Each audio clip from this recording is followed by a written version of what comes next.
Okay, so I'm Richard. I'm here to support the IoT team. All right. Thank you. Please, if you are doing the introduction, let us hear your voice, please. I'm Aisha. I want to know more about robotics. I'm Ishra, but I want to know more about artificial intelligence. I'm Ishmael. I want to know more about robotics.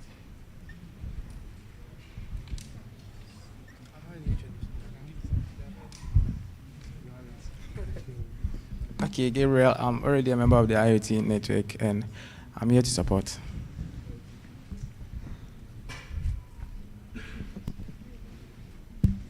I'm Benedict. I want to learn more about IoT. I'm Leonard. I want to learn more about IoT.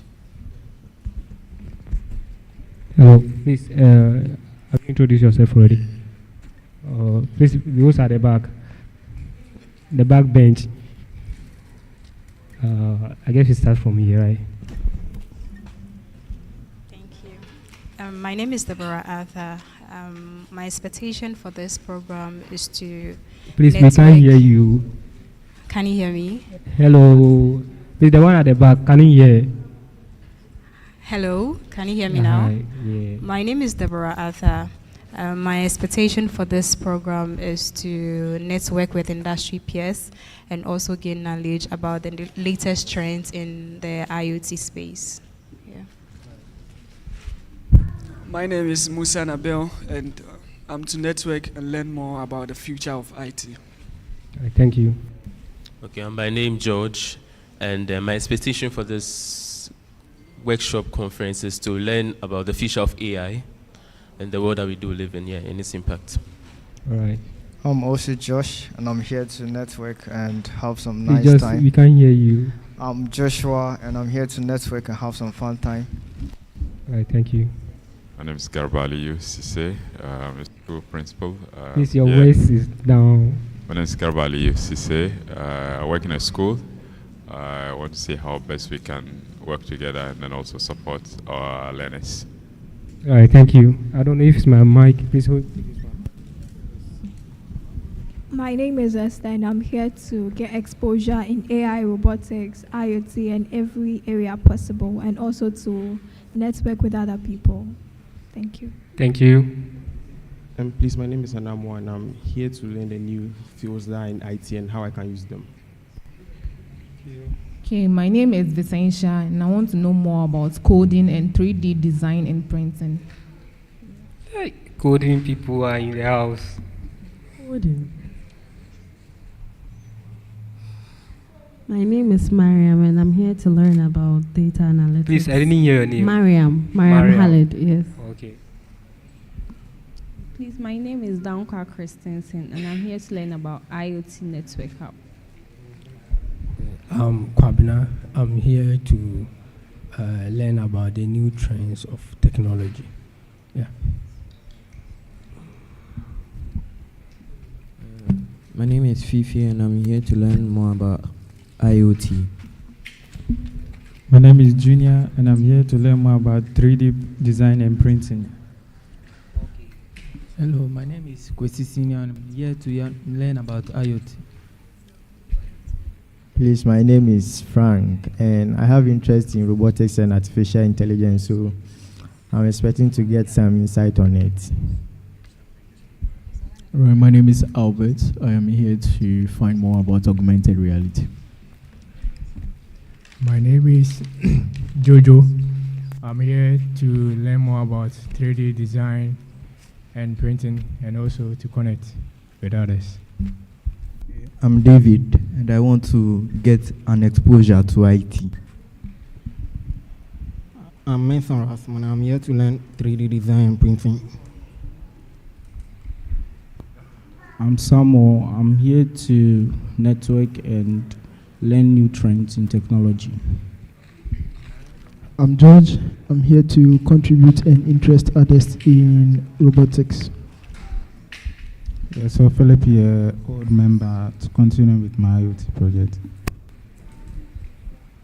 I'm Humphrey, and I want to get some insights on ethical hacking. My name is Edwin, and I'm here to gain more insight in front-end development. All right, thank you. Please, those of you that have not introduced yourself, please let me see. We want to know ourselves, so please feel free. We are not fighting here. Okay, at the back. Yes. So my name is. Okay, so I'm Godfrey Sam from IOT Network Hub, and I'm into 3D designing. So I heard someone is here because of 3D printing or something. So I am one in charge of the 3D designing IoT Network Hub. So I'm here to let's say link up. So yeah, that's me. If you are into that design, then I'm here. Thank you for the response.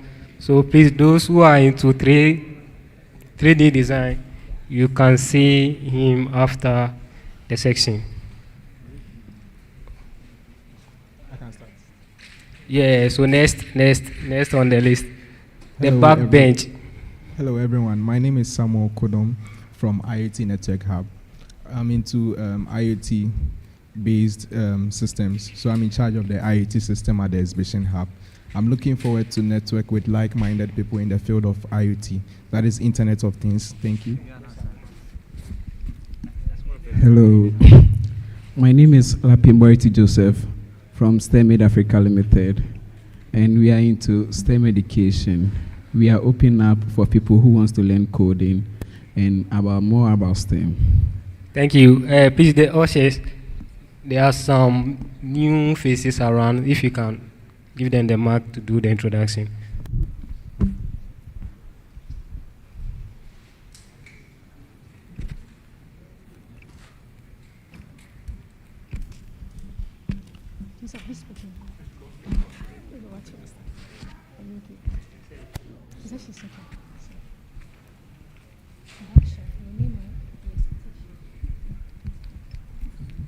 Hi, my name is Dennis. Why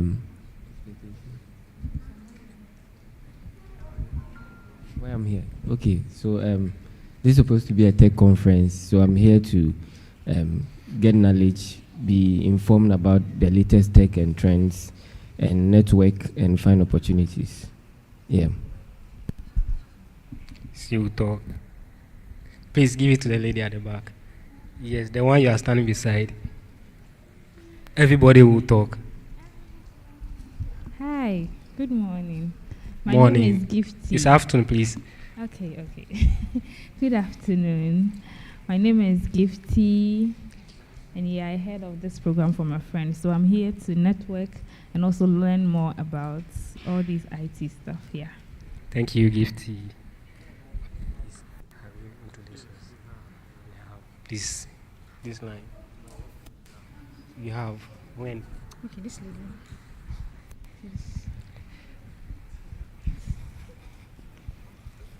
Okay, so I'm Jempa, and I'm here to know more about technology in the application for my program. That is food science. Thank you. Please, today we are going to have a lot of fun. From here, we have some games around and then a lot of activities. So please, just get yourself involved and then feel at home.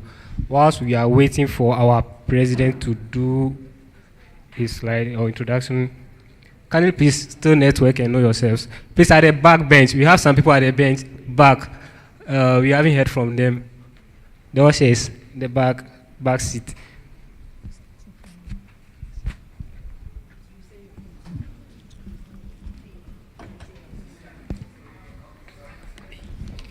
Hello, so I'm Maggie Sakari. When I came here to network and know more about emerging technologies.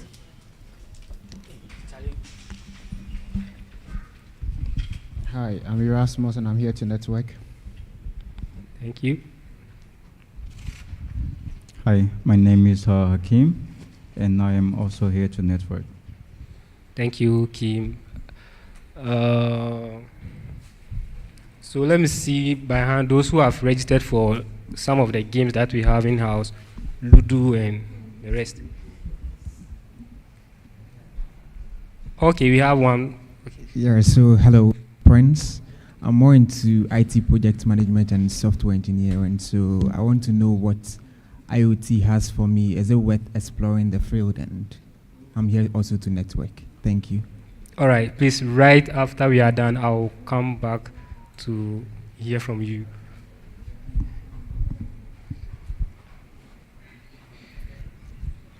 Okay, so let me see by hand those who registered for our in-house games. No one. Oh, so no Ludo game, no nothing PS. We have games, so we have a lot of games around. Okay, so I'm coming. Let me bring the list so that you guys will register. Those who want to play game. While we still do our introduction for our new entry, please. Please let them sit at the other far end because we'll be passing in between them. Thank you. Please let them do their introduction. Okay.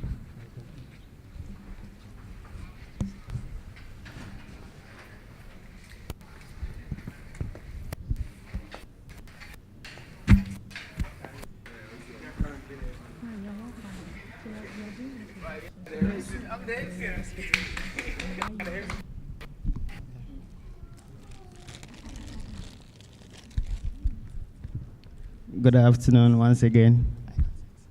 I'm Joseph Sefa. Actually, I'm here to, study and also require some IT training and skills because I'll be heading towards to the university next year. So I want to apply IT knowledge, and actually I'll be studying IT in university. So I'm here at the IOT meeting and programs to, encourage myself, learn more, so that actually I entertain my country and the whole worldwide world. Sorry.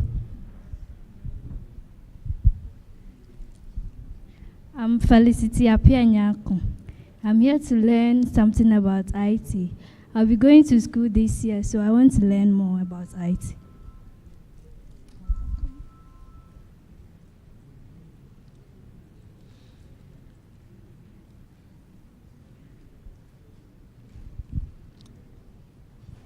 Hello. Please come this way. Yeah. You can pass here.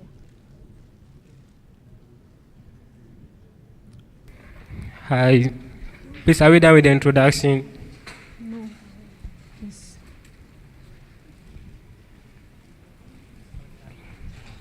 Yes.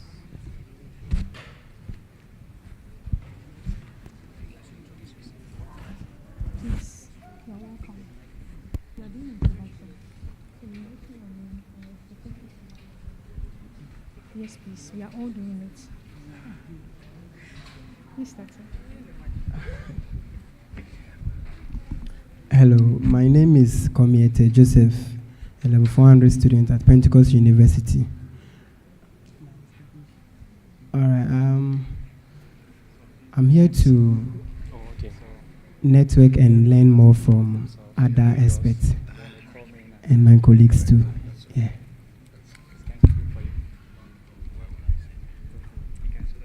My name is Anafo Richard, a student of Pentecost University level 200.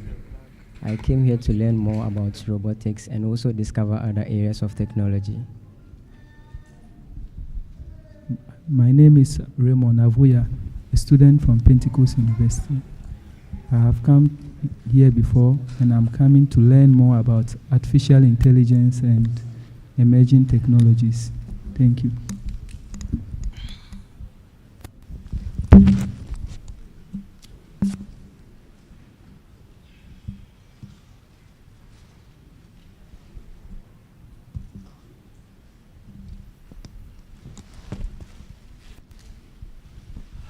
All right, very good afternoon to you all. Can I hear you say hello? Oh, let me feel the energy in the house. Don't just be dull. Hello? Right, thank you all for introducing yourself. And then you are warmly welcome to IOT Meetup Accra. And then this is our final event for the year. The good thing about this meetup is that we meet, we talk about stuff, and then we are able to enter into the new year. So whenever you come for the meetup, you might come with diverse ideas, but then once you hear, you are ending the year with fresh ideas for the following year. My name is Benjamin Osuansa, and it is an honor for me to be here this afternoon to serve you as the MC for this meetup. And I'm so excited to be here because the room is filled up with talent and young ideas. And I saw you doing the introduction, but I just want to ask you one thing. Do you know the person sitting next to you? Do you know the person sitting next to you? Do you?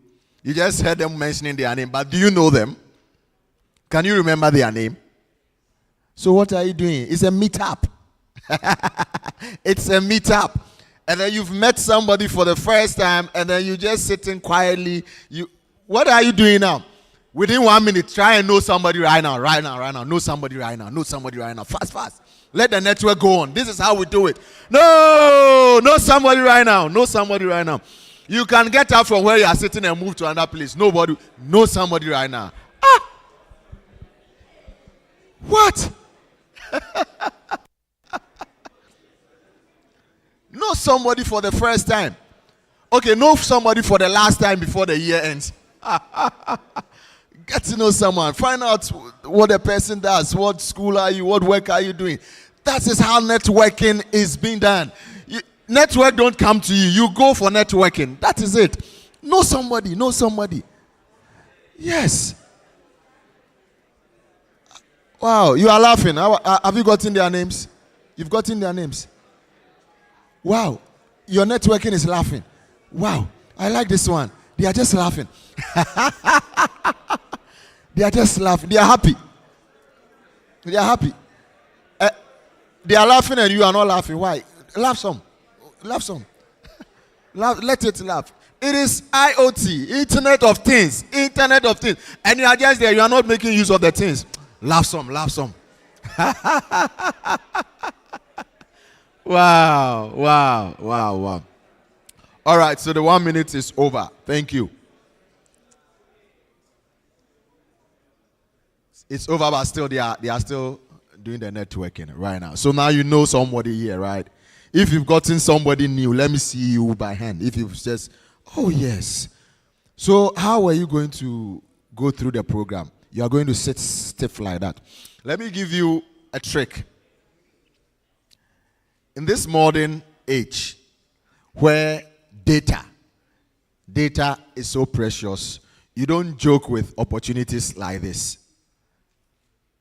You might see the person today, and the next time you see the person will be doing sing-a-thon. And then you'll be wondering and you'll be wishing that I had taken the contact of this person. By now, she would have been mentioning my name or he would have mentioned my name. But you miss the opportunity. These are opportunities you don't come across so easily. So when you get to places like this, it's good to network. It's good to network. So do it now, and then you push it up. Thank you so much. Now, I wish I can give you all the welcoming address, but I can't do it. There's someone here who can give you that in an explicit manner, and who will give you the vision and give you the mission and give you the reason why we have all gathered here this afternoon. Ladies and gentlemen, if your hands are not busy, kindly help me welcome Joshua Opoku Ajimai, who is the president of IOT Network Hub Africa. Put your hands together. Let's welcome him.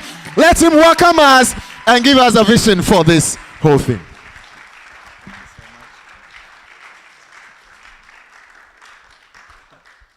Good afternoon once again. We're so happy to have you all join us. Those also joining online, we're very happy to have you all join us online. This is the very first time in 7 years that we've gone online. I think we're improving, we're innovating, we're going more digital. There's a reason why we're meeting here today, and what brought us here today, we're going to start the story of how we started, where we started from, where we are today, and where we're going tomorrow. So before I start my slide, I'm going to take you into the future. And on that journey, we'll get to know why we're here today. I'm talking on building a prosperous continent. That's our vision 2050. By 2050, we want to see a new Africa. The Africa that we are going to build. Because they say we are the future, right? Do you believe that? You believe you are the future? Then who have to build that future? We have to, right? So my name is Joshua Pokwajuman.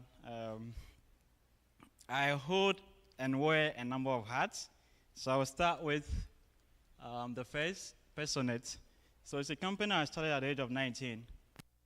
After high school, I came here, took a short course, and I started my first company at the age of 19. We're into software development, among others. 7 years ago, we started IOT Network Hub, which has brought us here today. And the goal at the time was to bring young people together to learn about new technologies. At the time, if you want to learn about AI, robotics, 3D printing, blockchain, VR, there was no university in Ghana, probably in Africa, that could teach you that. So we created a platform where young people come together to learn into the future. And we all know what is happening with the educational system, leading to very creative and innovative interventions such as the Unemployment Association. Right. So these are all problems we see that we need to fix. If we are the future, we need to build the future we want to see. When COVID-19 came in 2020, we started Redacity. Redacity is also an organization that inspires young people to read books and seek for knowledge. And then finally, we have the Ghana STEM Network, of which I'm the president for the Ghana STEM Network. Okay, can you go back, please? Now, I want you all to close your eyes for just a moment. Please, eyes closed. Before I say what you have to do, there's a reason why we are closing our eyes. You understand when we finish with the slides. Now, I want to imagine the future you want to see. If you are the future, I want you to imagine the kind of future you want to see in your lifetime before you die. Even if we're not able to achieve it, our kids, grandkids should be able to come and build upon where we get to. You have 10 seconds. 1, 2, 3, 4, 5, 6, 7, 8, 9, 10. Please, you can open your eyes. Whatever image you're able to create, I want you to hold on to that image. I'm also going to show you the image I also imagined and how collectively we can work together to ensure that we can build that future.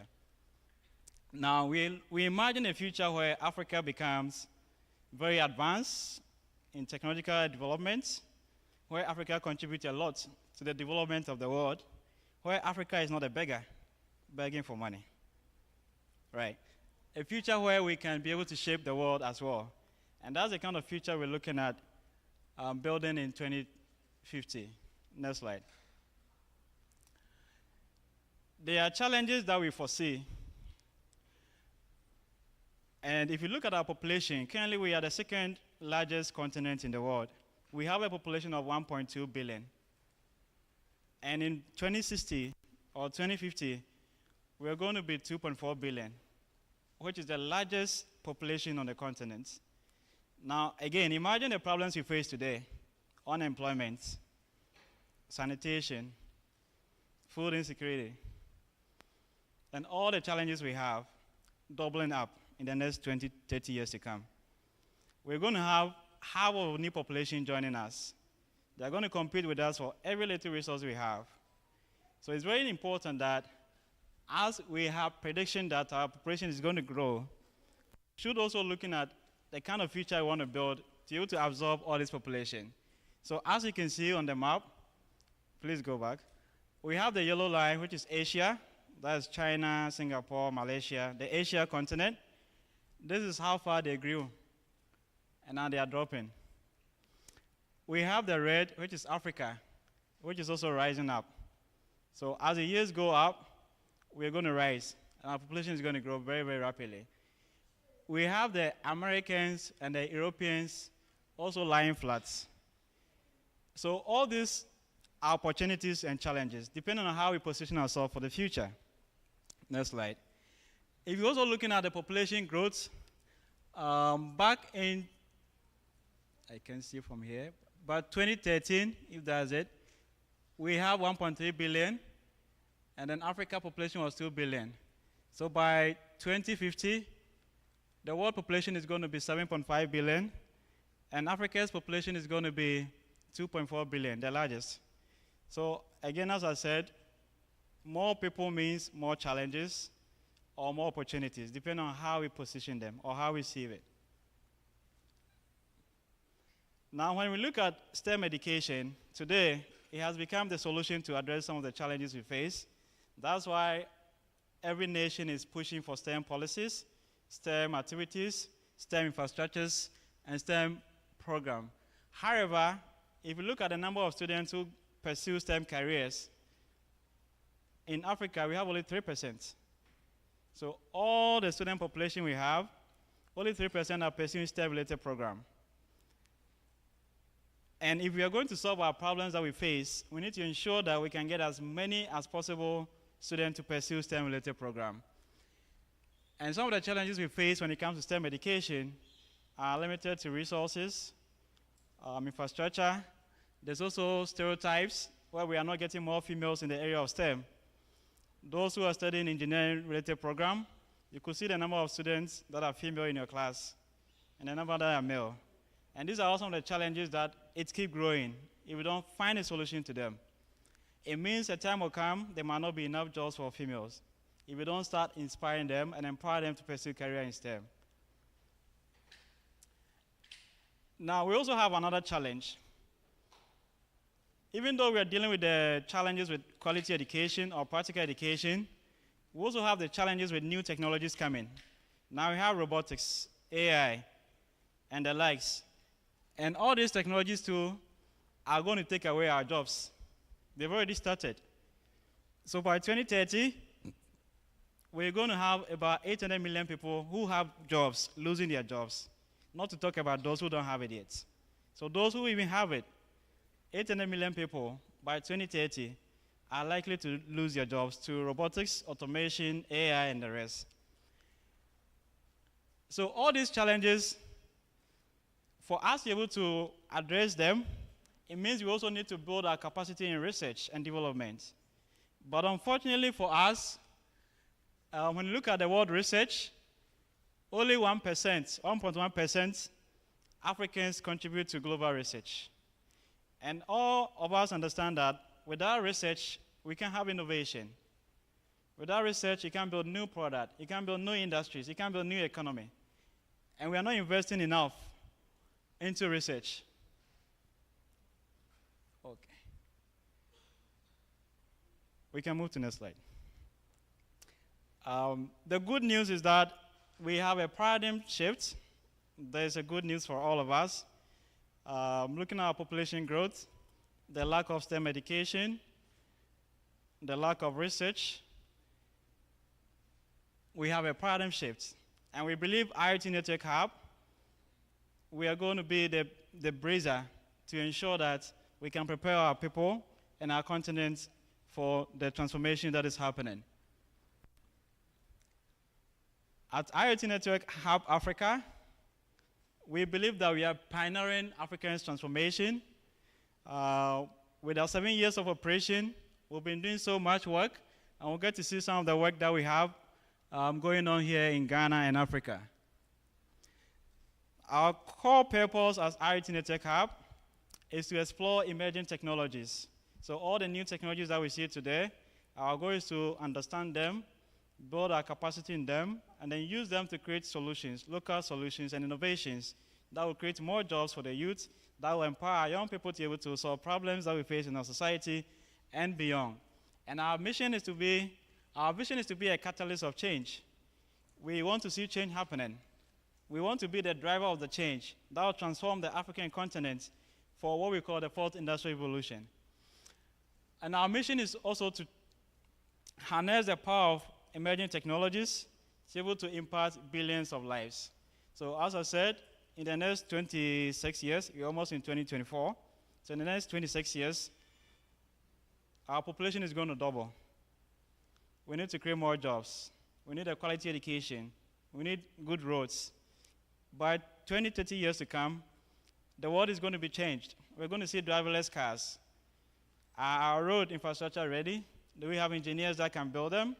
We are going to have smart homes, flying taxis, right? And a whole lot of things coming up. Who is going to build them? So our goal is to ensure that we can empower billions of people to be able to create these innovations for our continent. Okay. Now, when it comes to our IoT Vision 2050, our goal is to be able to harness the power of the emerging technologies to be able to create solutions that would empower the continent to build a prosperous Africa. Now, some of the technologies you see out there are the artificial intelligence. I'm sure you all heard of ChatGPT. Anybody use ChatGPT here? Good. How did it feel your first time you use it? It felt really good. You couldn't believe a computer could be that smart, probably even smarter than you, right? And this is just a beginning, just a tip of what is coming. Because that's just one element of AI. And we'll get there. We also have the likes of IoT, Internet of Things, where everything is going to be connected to the internet. So the chairs you're sitting on will be connected. So when you stand up, we'll know that there's a space there. When you sit on it, we can tell how long you sat. Right. And a whole lot of things are going to happen. We're going to have our bodies connected to the internet. So whilst we're living our life, AI will be diagnosing you. When you are getting hungry, you get a notification that you have to eat. When you're getting sick, you get a notification. And a whole lot more are going to happen with IoT. Now, there's a lot of them. I'll not touch about all of them. I'm sure you've also heard of blockchain, that powered cryptocurrencies like Bitcoin. So it means that we have the power to create our own currency, not a Ghana city, but create our own powerful currency that can be used everywhere by anyone, among others. So these are all some of the innovations that are coming that we need to ensure that we are building our capacity to be able to build innovations to address the challenges we face. Now, our approach to building our Vision 2050, we have them in 3 pillars. The first one is community building. Africa, we have a tradition of communities. They say it takes a village to raise a child and a village to build a city. So in our philosophy of life as Africans, we thrive based on community. So we've been able to build a very large community. We'll talk about that. We're also looking at human capital development, how we can build ourselves up, empower ourselves with the right tools and technologies. And then finally, we're looking at research innovation, how we'll be able to translate our human intelligence to creating product innovations. As you're going to see outside, you see some of the works we're doing with research and development when it comes to our approach to building our prosperous continent. So when it comes to the community, we're creating an environment where talent could be nurtured. We're creating an environment where you can find yourself, identify your potentials, develop yourself, acquire skills, and stay relevant, and not lose your job to AI, robotics, or any machine. All right. So when it comes to our community activities, we have the tribes, that's the clubs. We have our chapters in about 20 African countries. Last 2 weeks, we were in Liberia. We visited our community in Liberia, and we did so much over there with them. We've been to Gambia, Kenya. Our goal is to ensure that by 2030, we are in all 54 African countries. Currently, we're in 20. We are going to keep growing. We also have our meetups. As we're here today, we've been doing this for the past 7 years. So you are here for the first time. You've missed a lot. However, you're still welcome. So these are pictures from some of our community engagements. Back in 2020, we've grown so big that we have to move from that room and come here. So that's how fast we are growing and how big we are also growing as well. And these are some of the exhibition booths and activities that we had previously in our meetup. So this was last month. So those who were here last month, anyone here who was able to join us last month, I would like to see your hand. If you were here last month, okay, so we have you. The new members, you're welcome and Merry Christmas. We are happy to have you all join us for the first time. So all these things you see on the screen, today you're going to have experience. You're going to experience them. All the technologies we mentioned about IoT, AI, robotics, They are not science fiction. They are here, and we build some. It means if you have the interest, you can also build some as well. So this is a picture from Liberia. So those who know about Liberia, Liberia is the first African country to gain independence in the 1918. And today when you go to Liberia, there are only 5 million population, and they are now building their nation because they have a civil war. So the experience they had was something they've never experienced before. And their government is going to be working with us next year. So that's how far we are pushing our work beyond Ghana. Now, outside the community, our goal is also to raise visionary, thoughtful generation thinkers, leaders that can take us into the future. We don't work for years. We want infinity. So we need to be able to train young people, empower them, so they'll be able to lead us into the future. So these are some of the programs that we run when it comes to human capital development. We have digital skills, we have STEAM, STEM-aid. STEAM stands for Science, Technology, Engineering, Arts, and Mathematics. STEM-aid stands for Science. Okay, you can see over there the banner, so I can save some time. So Science, Technology, Engineering, Mathematics, Art, Innovation, Design, Entrepreneurship. That's STEM-aid. We also have training on self-development, how you can develop yourself personally and grow every day. We also talk about money. We teach you how to make money, not the aviator and then co, but the real money, the money that lasts forever.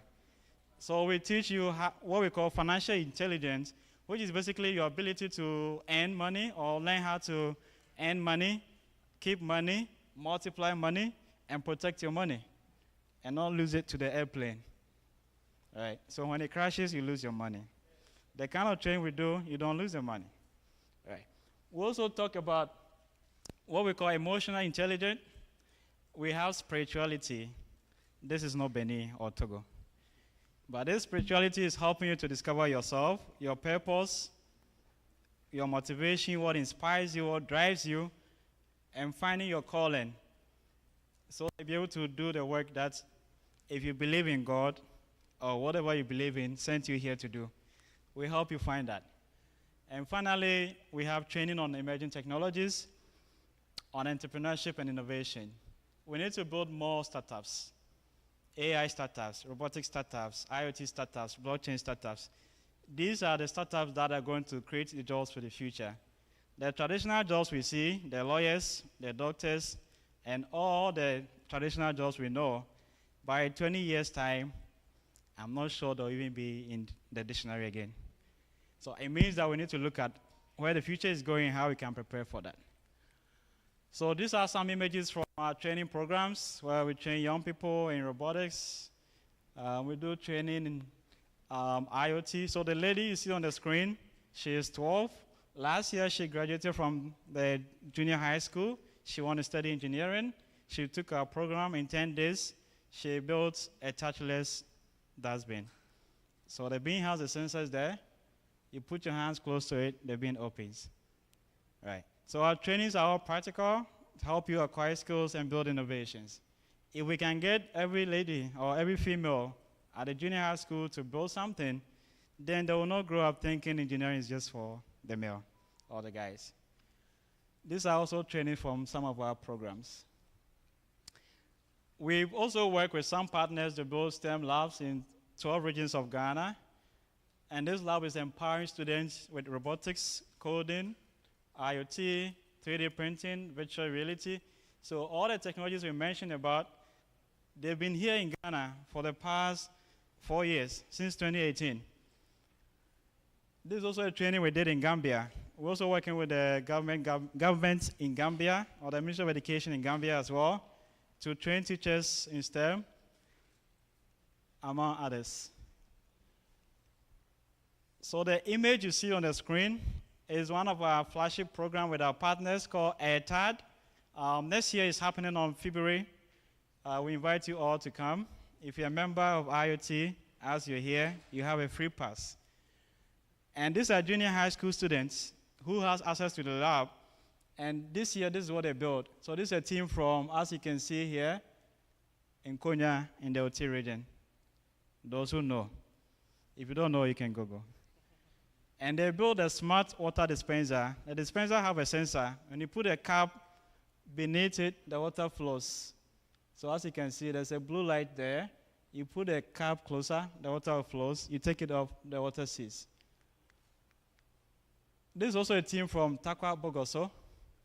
They built a solar tracker. Now people are now adopting green energy, so everybody's going for solar. What these people did is that when the sun changes its course, the panel adjusts to the sun. It's an innovation that we probably don't have it yet, except in space. But on Earth, all solar panels are fixed. So when the sun changes its direction, you have to wait till the next 24 hours.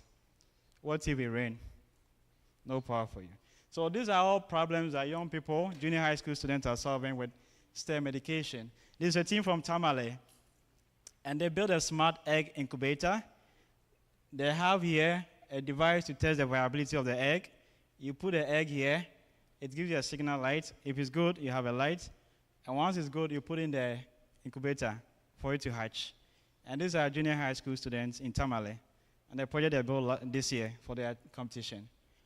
There's also another team from Tiobodom. I don't want to sing the song. I guess you all know it. Yeah, so Tiobodom, they were using 3D printing technology to design learning materials. So they printed a globe. Yep. They printed a house. They designed this and printed it.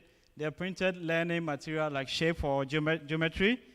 So through the lab and their learning, whatever material they need in their learning processes, together with their teachers, they design them, they print them, they use it for learning. Now the last pillar of our engagement or activities is to solve our $1 million problems, or billion, or maybe trillion, because Africa, we have so many problems. I'm sure everybody have like 1,000 right now. Yes, it's something we all have, African problems.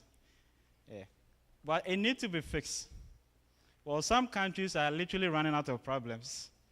And some countries are also overwhelmed and swallowed in problems. So we need to understand why they have no problem or limited problem, and we have limitless problem. Right. And that's where research and innovation comes in. If you look at every nation that had developed, Singapore, China, Israel, US, Malaysia, name them, they invested a lot in research and development. Now let me tell you something. The reason why we were colonized was also a research project by the Queen of England at the time. So they funded exploration. America too was discovered by Columbus through research. So they funded people to go and look for new territories, explore what they have, bring the information, the research outcome, that will come and take everything from them. So for over 100 years, they're still taking from their research. It had paid off for over 100 years. I think they're still now benefiting the most, because now they don't have to even put us or chain us. They can take it whenever they want. All right. So these are some of the things that if we don't do as a nation, we don't invest in research, there's no way we can even discover what we have, what we can do, and what is possible. So at IoT, we do our research. You see some of the innovation we built through our research work. We do what we call rapid prototyping. When you have an idea, you're able to wake up the next day and build something. So you don't dream, get the idea, eat, watch, and forget about it. All right. We should be able to have that culture where the moment you get an idea, the next thing is, I'm going to build it. We also look at research and innovation labs. These are also environments where you can build your ideas. Then we have Venture Studio. Venture Studio is a system where you take your idea to prototype, to product, to startup. So we can create more jobs for the young people. And these are some areas that we look at. And if you look on the screen, these are some of our research projects. This was at the Ghana Digital Innovation Week a couple of months, I think last month, November. We were there with our innovations, and as always, IoT always take over the show. Yes, we've been doing this for the past 3 years. Every year we up our game, we innovate, we create new product, new innovations, and we wow people. That's what we're known for, and that's what we always do. These are also images from our booth. So this was in 2021 when the Vice President launched the program through the digital agenda. So we had him at our booth. The subsequent one, we have the Ministry of Environment, Science, Technology. The minister also coming to our booth to experience our innovation. You see the hands there? He was playing God. He could open the arm, close it, and the light to go off. Open it, light comes on. And it was fun. So that's the power of research. And then aside the exhibition, we're also looking at building products we can use, commercial products we can produce, manufacture, and use. And these are some of our prototypes we built over the past years. These are all IoT devices for controlling your appliances, for monitoring environmental conditions, among others.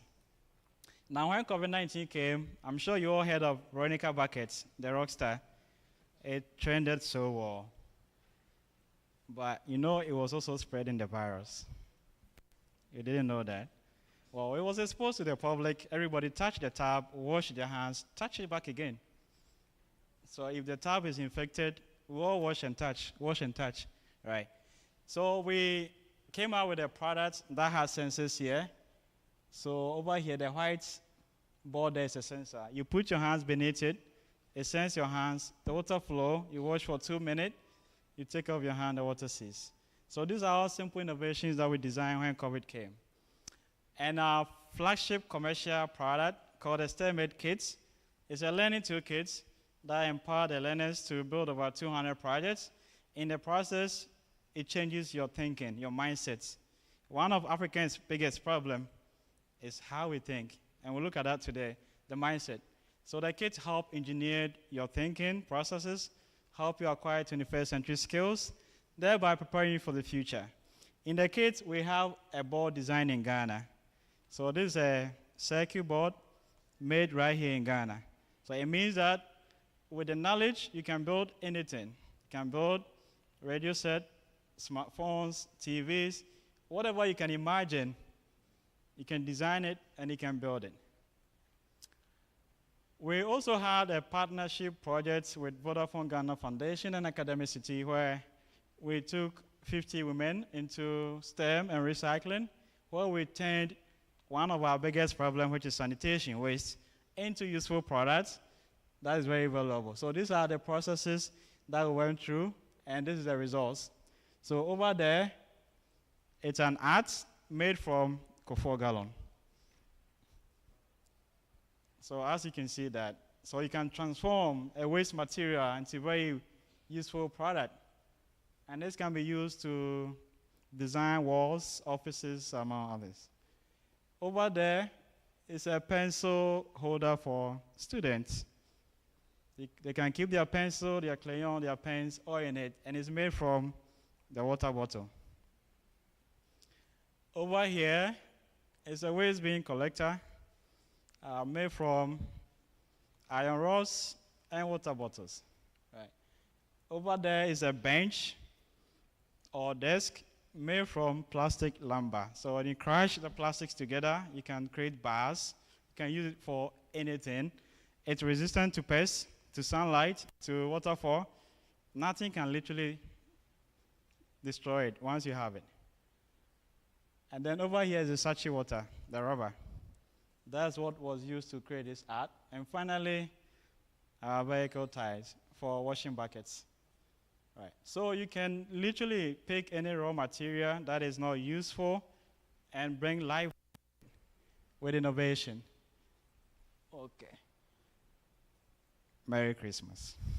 So that's a Christmas tree, also built from plastic waste.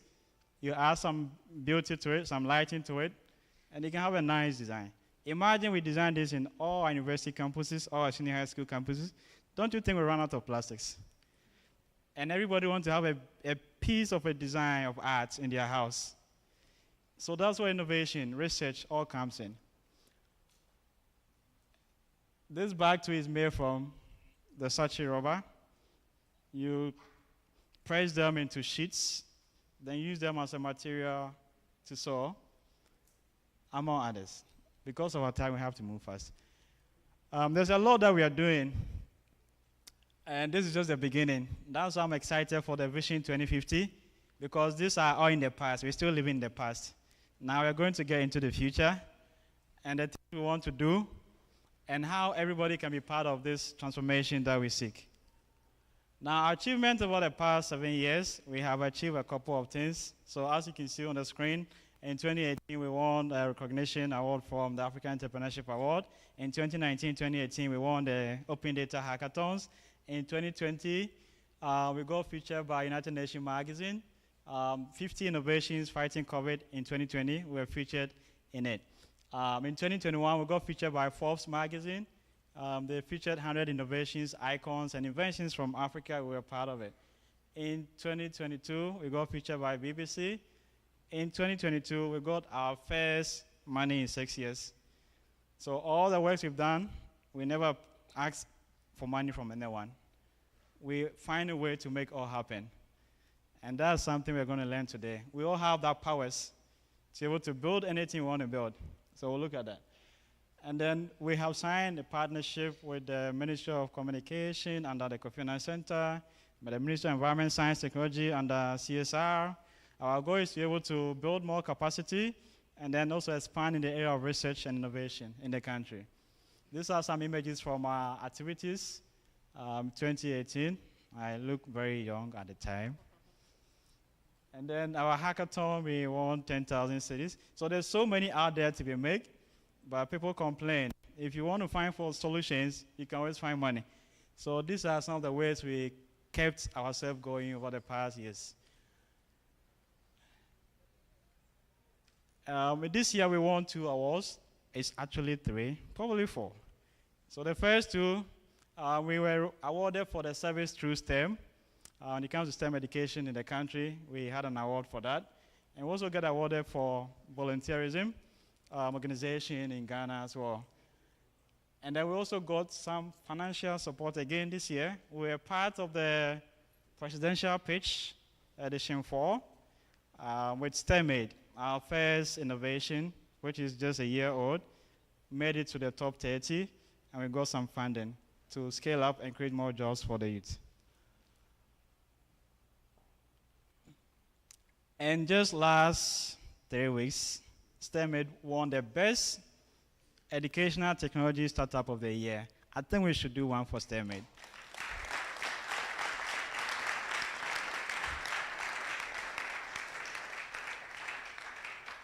So the reason why I'm asking that you should do one for STEM Aid is because we are going to design a new educational system. Not one government is running. One we are going to run. And it's called a STEM Aid education. We want the kind of education that empowers you in the area of science, technology, engineering, mathematics, arts, innovation, design, and entrepreneurship. When you go through this system and you come out, you can be anything you want, go anywhere you want, work anywhere you want, build anything you want. I think that's the kind of education we need if you're going to survive in the future. Now back to the future. Last month, those who were here, we touched on the IoT Vision 2050. Our vision is to create, well, imagine if you have Dubai in Accra. Would you ever want to leave Accra? Oh, I guess you would not. Probably want to sleep on the street of Dubai, Accra. All right. But it's possible. That can happen. Well, they are not superhuman beings. Maybe they are. Maybe they are not. And we are not lesser human beings. Or maybe we are. Or maybe we are not. But we'll find out why. Now, this is the kind of future we're envisioning. Earlier on, I made you close your eyes. Picture a vision for Africa. This is what we want to have here, so that no young person in Africa will cross the deserts and risk their life, their family. Even the loan, the money, probably they borrow it, and take all the risk just to go see this or live there. What if we can have it here? Right? We might not have to move an inch. Maybe people should come and see what we have, not we always going out. And I think it's a vision or a future we want to have, if not for us, maybe for our kids. But somebody have to pay the price, because somebody paid for Dubai. And now you have to pay so much to visit, right? So we are visioning a future for Africa. And this vision, I don't think it's a distant dream. We're working on a roadmap as to how we're going to accomplish it. And it's very important that we meet here today on 30th December as we are crossing over, so that we can have our New Year resolution right here before we leave. So that we can start pledging to the vision we want to build together. Actually, if you believe you are the future leader, if you are not here for the future, it's fine. We can keep you at the back. But if you want to be part of the train for the future, then we need to make sure we are ready to commit to it, to make it a reality. Now, these are all future concepts. How many of you know Akon, the musician? So this is a city he's building in Senegal. Yes, it's not photoshopped. It's reality. And he's not the only one. All the developed nations are now imagining the kind of future they want to build, or cities they want to build in 10, 20 years to come.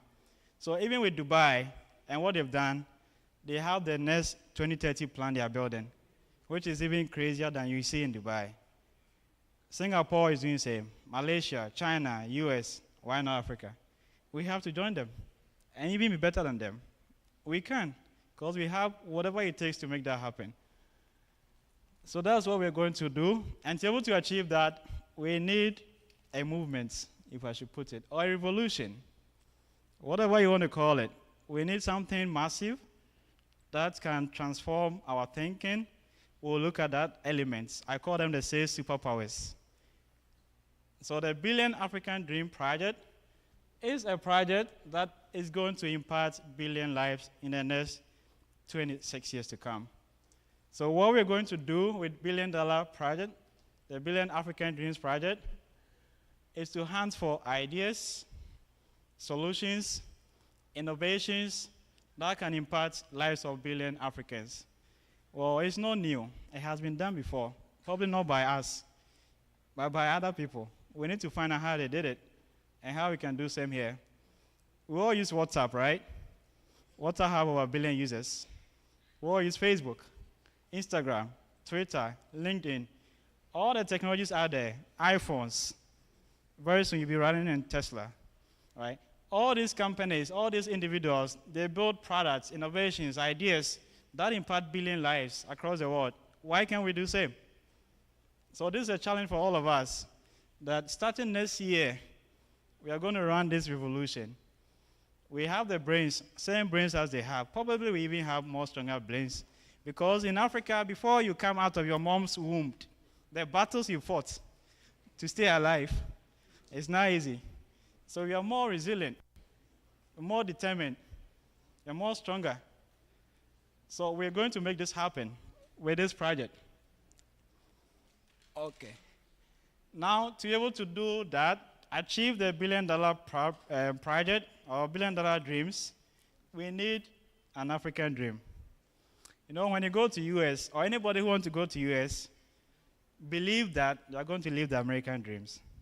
And when they get there, they work so hard. If they have to scratch bathroom for the rest of their life to become a millionaire, they will do it. We all know the stories of our bloggers and the kind of jobs some of them are doing. I don't want to mention them. They will do whatever it takes to live that dream. I believe we need to have our African dream. And it has to be a dream we all want to make sure we want to accomplish or achieve. So we're looking at a quote that says that Africa is a land of dreams and memories. I don't think somebody have to tell us this. We all know, right? So you've already read the quote, so we can move on. The smile of an African child exposes all the, is it 32 teeth or 36?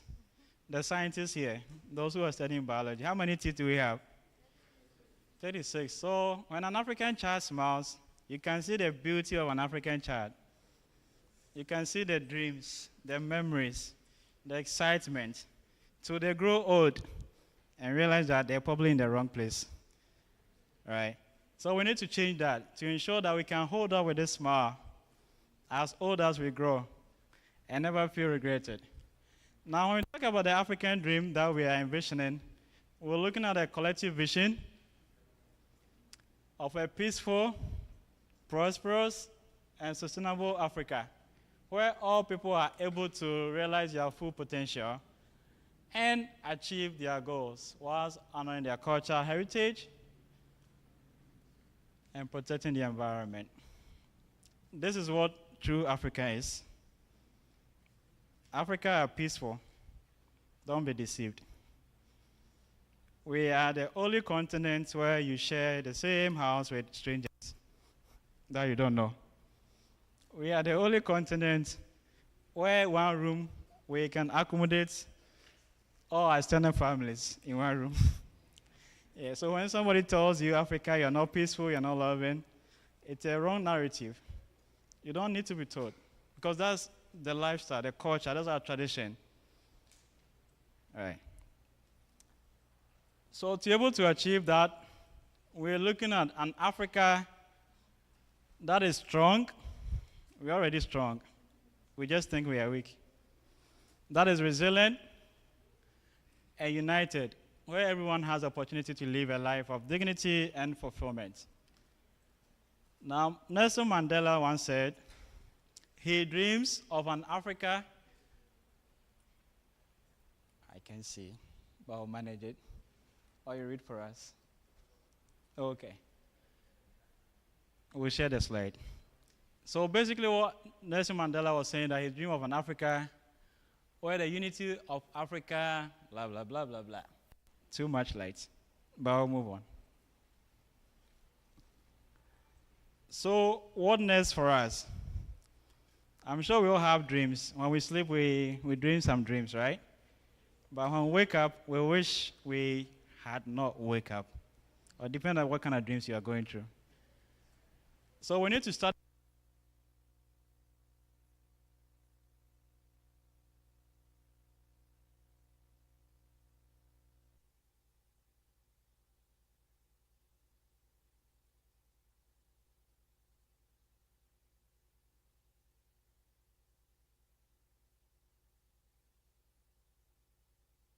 That belongs to those who believe in the beauty of their dreams.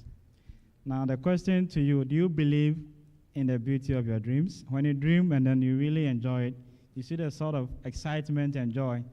Example, when you dream and you find yourself walking on the street of Dubai, you don't want to wake up. And somebody intentionally wake you up, you get mad. So that's how beautiful that dream experience is, that you wish you never got waking up. So it means we need to be able to dream the kind of dream that is very beautiful, that will be able to hold on to it. We also need to look at the human potential. The human potential is the ability of every person to live and perform in alignment with their highest self. It's a combination of work that we have to do internally and externally as well. And every human being has these four endowments. Every human being, whether you're white or black, or brown, or yellow, or whatever color, you possess these four superpowers. And the first one is self-awareness. Being aware of your own self, of your thoughts, and how it affects your life. Your consciousness, your conscious, your independent will, and creative imagination. So these are all four powers everybody has. And if you're able to develop it very well, you're able to do a lot and live your full potential. Okay. Next slide. Now we are going to explore our superpowers. As I said, we all have superpowers. We just haven't used them yet, or probably we don't know we have it yet. So when you look at the Maslow theories of needs, The last one is self-actualization. That's where you achieve your full potential. So every human being, their goal is to get to the top. So we start with the bottom, then we get to the top. Now, these are the 6 superpowers that everybody possesses, and if you're able to harness it, synergize it, you become unstoppable, and there's nothing you will not be able to do. The first one is memory. The second one is perception. The third one is your willpower. The fourth one is reasoning, thinking. The fifth, imagination. And then the last one is our intuition. So we'll take a look at them. So when we look at the memory, that's the capacity of the memory you have in your head. You can see the size. Very, very big. So if you're not storing information, it's like having a 1 terabyte of hard drive, and you use 10 megabytes. All right. So that's how big we have when it comes to saving information in our memory. The brain also has a capacity for 1 trillion bytes of information. Every day, within 24 hours, you process 70,000 thoughts. So if you are thinking always negatively, it means that every day, in 24 hours, 70,000 thoughts of your negative thinking is literally distracting your life or killing your life. If you're able to think positively in a day, it means that 70,000 of your thoughts is also helping you drive your life. So it depends on what you spend your time thinking about. That's why when people, in quotes, are sad, you see where it leads. Depression, negative thoughts, 70,000, compounding. Anxiety, the next thing is suicide. It's because every day you're thinking about negative thing, so it starts developing into complications. The same way if you can start thinking positively, you have the opposite of suicide, a happier life, where you achieve everything you want. Then finally, the peak memory, the level or age at which our memory is very, very sharp at its best is the age between 15 and 25. And we can keep information in our memory for 450 years. That's why we have technology such as Neuralink and neural implants, where now they're going to connect our brain to the computer, because even when the body is dead, all the memory capacity can be functioning. So we have companies such as Elon Musk Neuralink and other neural implant companies researching and building innovation in this area. Okay. The next one is perception. There's a saying that when you change the way you see the world you see changes. And that's the power of perception. Perception are basically how we process the information that our 5 senses are collecting and how we interpret them.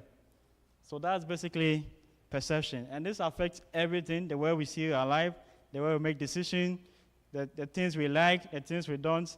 It's all affected through our perception. So these are the 5 human senses that are constantly collecting data, information, through our minds. And based on our orientation, our mental orientation, our mindsets, we are going to perceive it differently.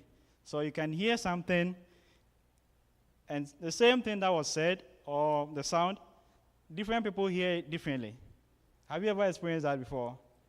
So that's the power of perception. You can smell something, and everybody in the room smelled something differently from the same smell. That's perception. You can taste something, the same food, somebody say he really enjoys the food, and somebody regretted eating that food. That's perception. So perception affects every bit of information that gets into our memory.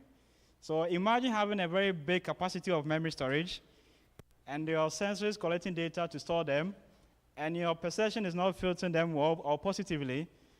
It means you're storing a lot of junk into your memory, and you know garbage in. Exactly. So that's the power of perception. I will not go into the others. So I have a question for you. What number do you see on the screen?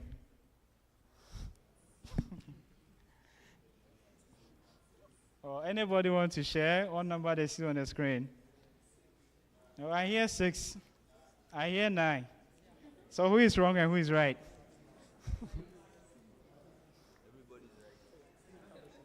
Okay, somebody seeing alphabets. What do you see? G. Interesting.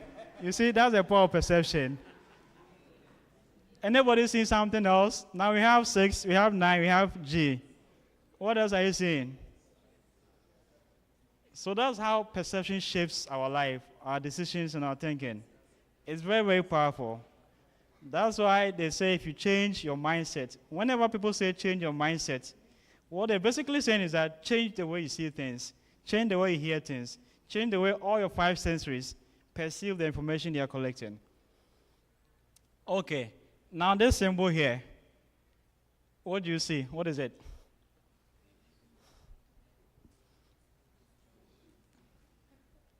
So the symbol there can be any of these 6 names up there.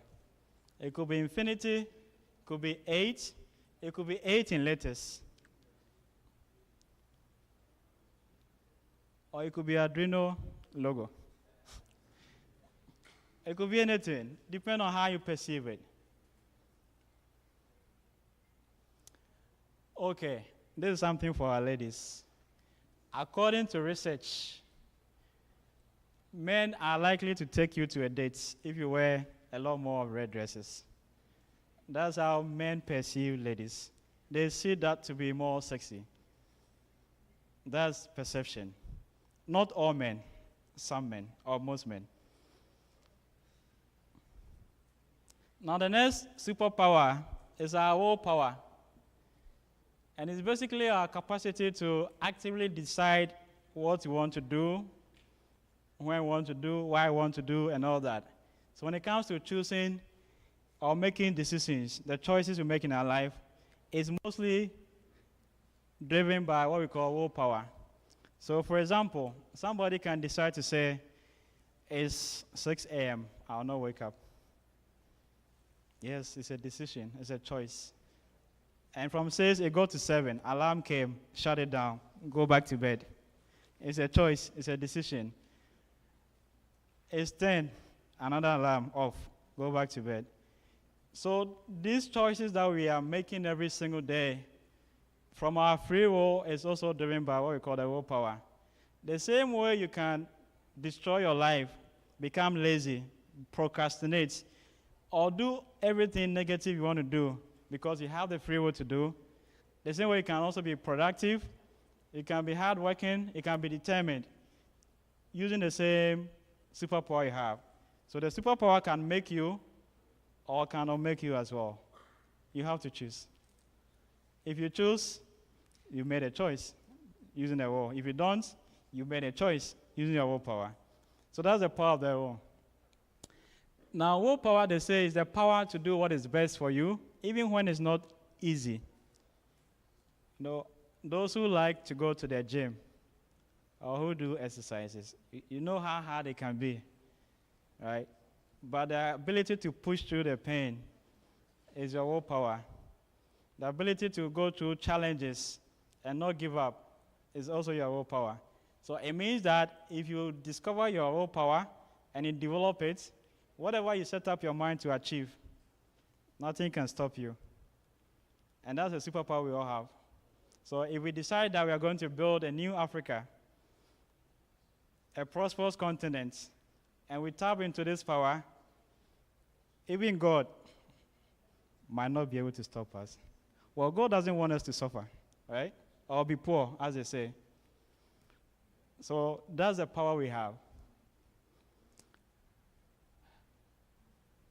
So with willpower, you're able to take initiatives because whatever comes in mind, you want to get action, you're able to take initiative and get it done. You're able to also take actions.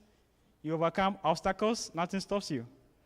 You overcome difficulties, you're committed, you're confident, you're determined, and you can overcome every adversity. So that's the kind of power you have if you're able to tap into that willpower. Okay. I'm almost done. We also have reasoning. People usually say, you don't like thinking at all. Right? Whenever people say you don't like thinking, or people say thinking is too hard, right? They are basically running away from one superpower they have. They are not exercising it. And the people who are rich in the world today are the people who are doing all the thinking for us. So somebody thought that I can help you chat for free or little money. You can make calls to everybody in the world at zero cost or little money. You can have access to connect to 5,000 of your friends for free. So they are doing our thinking for us. That's why they're also rich. So if you want to be rich, you need to start using this superpower you have. And that's why you can be able to solve problems. We all have it. God has blessed you. You have decided to curse yourself. So we're all blessed with the superpowers. We just have to tap into them, learn how to use them, and then build whatever you want to build. Now we have 3 types of thinking or reasoning. So we have the one that is called deductive reasoning, based on information you process. As for example, most of you, when you were coming here, you exercised this kind of reasoning. You needed information about location, what time the program is starting, what the agenda is, and all that. So you were exercising this part of it. And some of you have to go through pain. Those who got lost, you have done a lot of exercise here.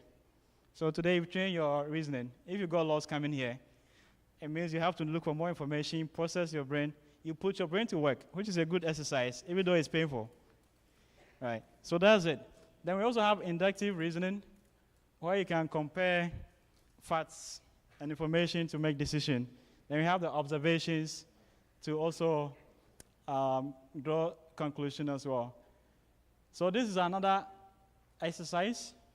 It says the boxes run in sequence from left to right, as you can see on the screen. You must determine which box from the option goes in the missing part of the sequence.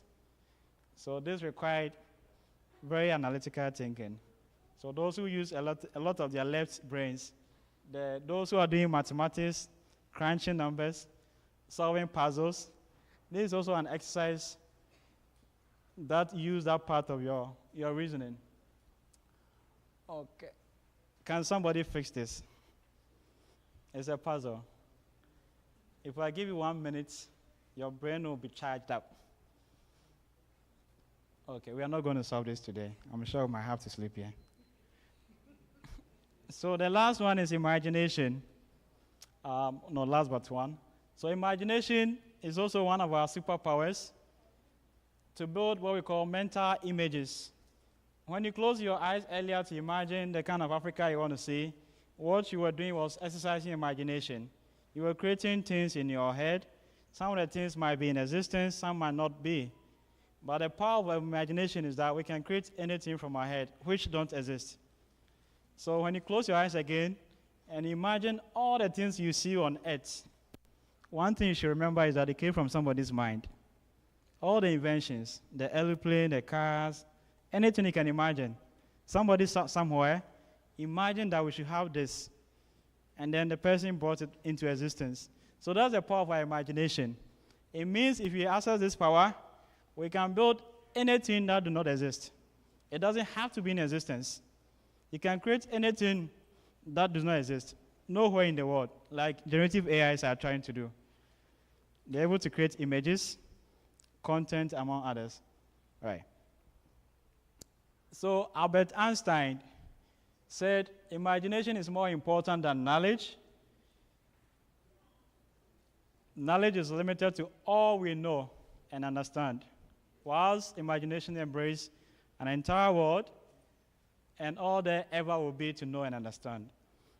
What it means is that knowledge are saved in our memory. There's nothing more to do about it. But imagination helps you create more information, more knowledge that can be added up to your memory.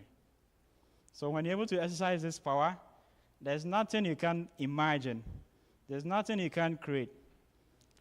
And when you combine imagination with your willpower, plus your reasoning, and your memory, you become what? Avengers, or Batman, or Superman. Whatever superhero you believe or you like, you can have the same power. just that yours is real, theirs are fake. Right. Now, I want to ask a question. Which of the three images is the most mysterious? This is where you start to imagine. You're going to exercise that brain. Okay, some say third. Any other feedback? Okay, some say first. Right. What about the second? It's not mysterious, eh? Okay. The one, you? The third. Okay. So what it means is that we're able to imagine it. The image is not clear. So it gives you room to add attachments. So you can attach whatever objects, whatever shape, whatever sign to it. And that's also one of the work of the imagination. So it means you're now creating the entire full image in your mind. If I ask somebody to describe what they see, you'll be amazed the kind of things people are going to imagine and create. And that's the power of our imagination. Now, finally, the last one is intuition. You know, intuition is what people usually call the gut feeling or the voice of God in your head. That small little voice. So you were coming here, you go to a junction, something said, take the right. Then you decide to take the left. Then you get lost. Yeah, so that's the work of intuition. It's always giving you some knowledge and information that you don't have access to. And once you're able to develop yourself to listen to that little voice, it has the most intelligence in the world. So if you're able to tap in it, you can have answers to every problem, every solutions you need. They're all in our intuition. But we need to develop it. Okay. So intuition, all the information comes deep from our mind. And they are super intelligent. According to research, it's the highest form of intelligence every human being has. This is not the book Intelligent, though, the IQ and stuff. This is pure intelligence from heaven or from God. And these are some quotes by some of the world's best or greatest personality we have encountered. What they said about intuition. I'm sure how many iPhone users are here? I'm sure we're going to have a larger number than the others. I didn't mention any name. But people like iPhone because it's intuitive. When you touch the phone, you feel something. That feeling, it was what inspired the designer to design it. So when you hold iPhone and you hold the others, you can tell which one is the original phone. All right. I'm not saying the others are not good, but what I'm trying to say is that it was a revolution that moved us from keypad to touch screen, and that revolution was led by Apple computers. So anytime you touch their products, you can feel that, even if it's iPhone 1, did we ever have one, or whatever it was. Right. Even if it's iPod, when you touch it, you can feel that this product is different because it was built from intuition. There's also a quote that says, intuition is seen with your soul.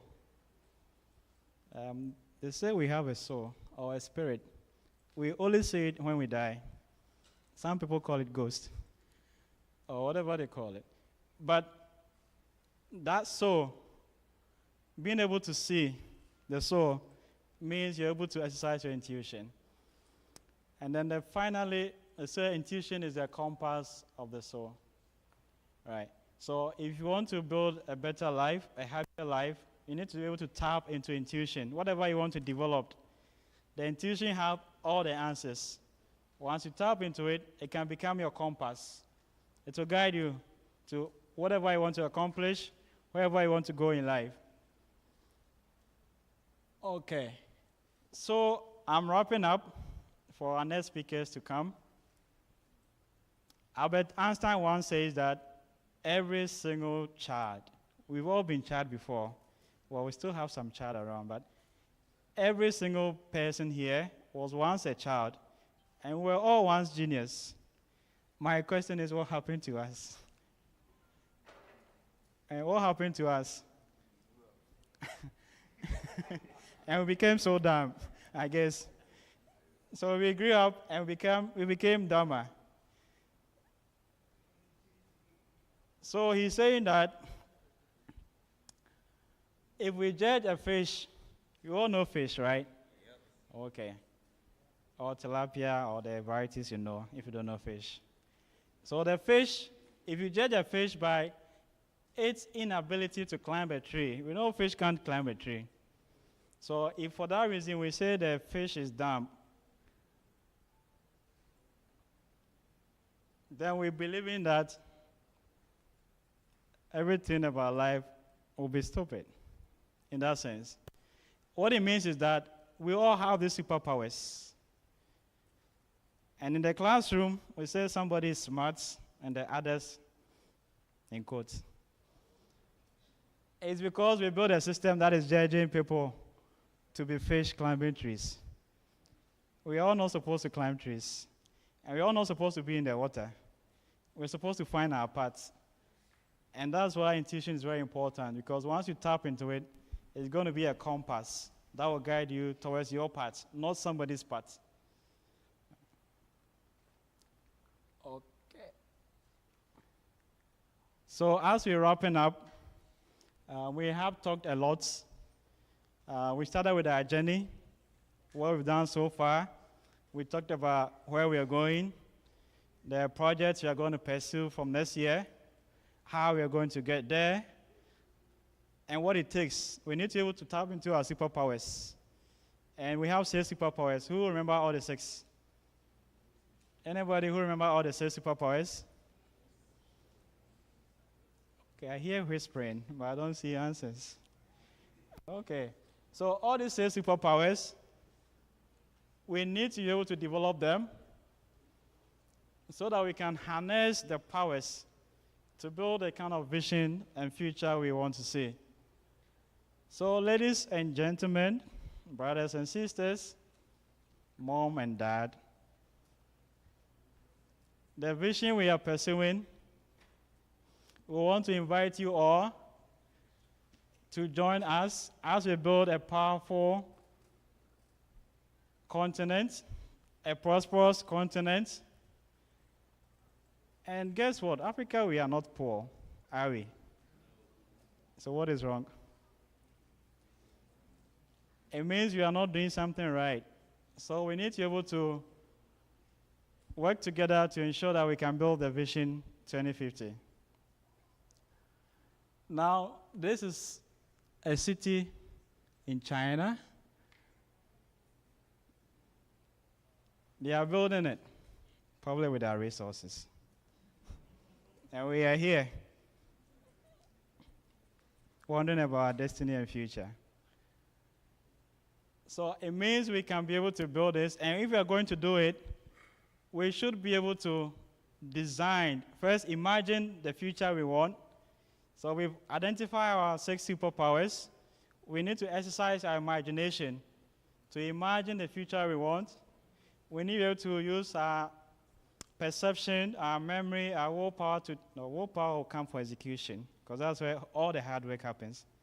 So we need to be able to design the future we want, and we should be able to execute it. And it's not something that we can wait, because I think we've been waiting for over 100 years, right? Are we waiting for the second coming of Nkrumah?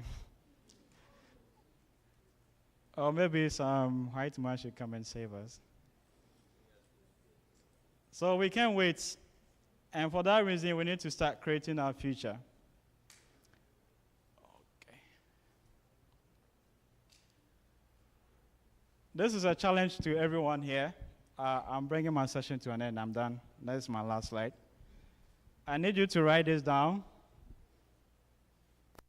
You can post on your status, WhatsApp.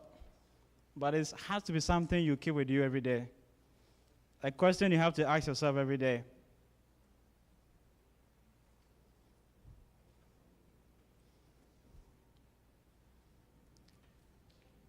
So the future that we are imagining, again, we believe we are the future leaders of our continent. And Ghana, we are the gateway to Africa. So if the gateway is closed, I guess there's no future anywhere again. So we need to make sure that we are building the gateway, the pathway to heaven. The street of gold should be in Ghana. You know, you have to walk through the street of gold to get to heaven. So we need to design our street of gold so that other African countries can have the passage to building a better future.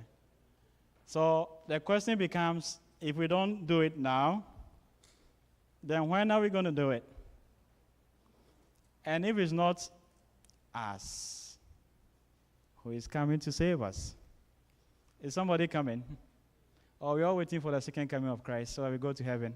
We leave Ghana for whatever comes.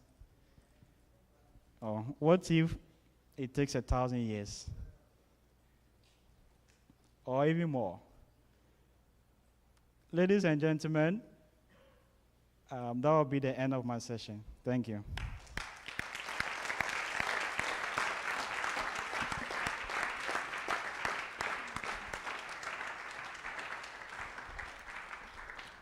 Oh, another round of applause for the president of IoT Network Hub.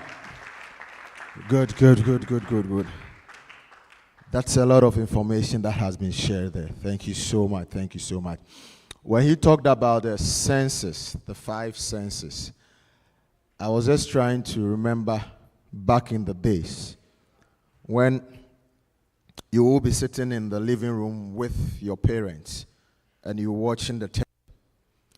Then all of a sudden, you all start smelling something from the kitchen. Maybe your mother left a stew on the fire. And then whilst you are all watching the telly, you start smelling it. It's being overcooked. Then one quick or funny thing your mother would do is that, give me the remote. Then they will try to lower the volume on the television set, and then you all try. I don't know what you've been doing.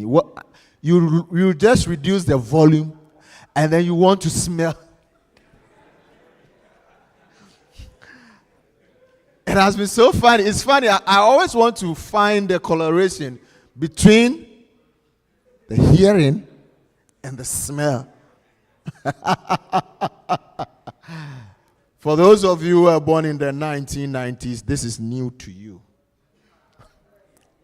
Those that were born in the 70s, this was a common thing. They would shout your name, Kweku Mami remote, you know. Then all of a sudden, start reducing it. And everybody will be sticking the neck up. Gosh. All right. Thank you so much, President Joshua Opoku Ajiman, for letting us know the vision and the journey ahead. I know it was a long one, so just 1 minute. Can we all be upstanding now? Can we all stand and just do some stretch? Just turn around a bit, because I'm sure you were soaking in a lot. Some of you were reducing the volume on the television set to just smell it. So now just do some kind of stretch. Just stretch a bit, you know. Oh, yes. Now, I love the numbers I'm seeing here. Now, these are the next generation of people that are going to change the African story. If you are ready to do that, say, yeah! Yeah, again! Kindly take your seats. Yes, now we are ready for the next sets of presentation. We're going to have some sets of presentations, and then from there we'll zoom into our next part of our event. Yeah. For those who are just joining us, I realized one thing. When they joined us, or when you just walk in, funny enough, the first thing they do is that they take their seat and they pull their phone. Please, for once, if you want to be the change you are looking out for, can you let your phones rest a bit? Can you let it rest a bit so that you can focus on what is being given up here to you? The phones are with you the whole day. Can you just do it? And the reason I'm saying that is you might not know the person you are sitting by. So whilst your phone rests, your normal instinct, which is communicating with the person next to you, will work. No one person can do the change you want to see in Africa. It's a collective action. So can you let your phones rest? I'm not sure you are picking office calls now. So please, if you are not picking any office call or any emergency call, kindly let your phones rest and let's focus all our attention here. Let's let our smelling gadgets come onto the stage here and let's reduce the volume on our phones. Are we okay? All right. So next to give a presentation is going to be on the future of e-mobility. And to help us do that is no other person than a team from Kofa Technologies. Let's put our hands together and welcome our team from Kofa Technology who will give us the future of e-mobility. Let's keep clapping till they get upstage here. Let's do it, let's do it, let's do it, let's do it, let's do it. Do it more, do it more, do it more. Future of e-mobility from Kofa Technologies.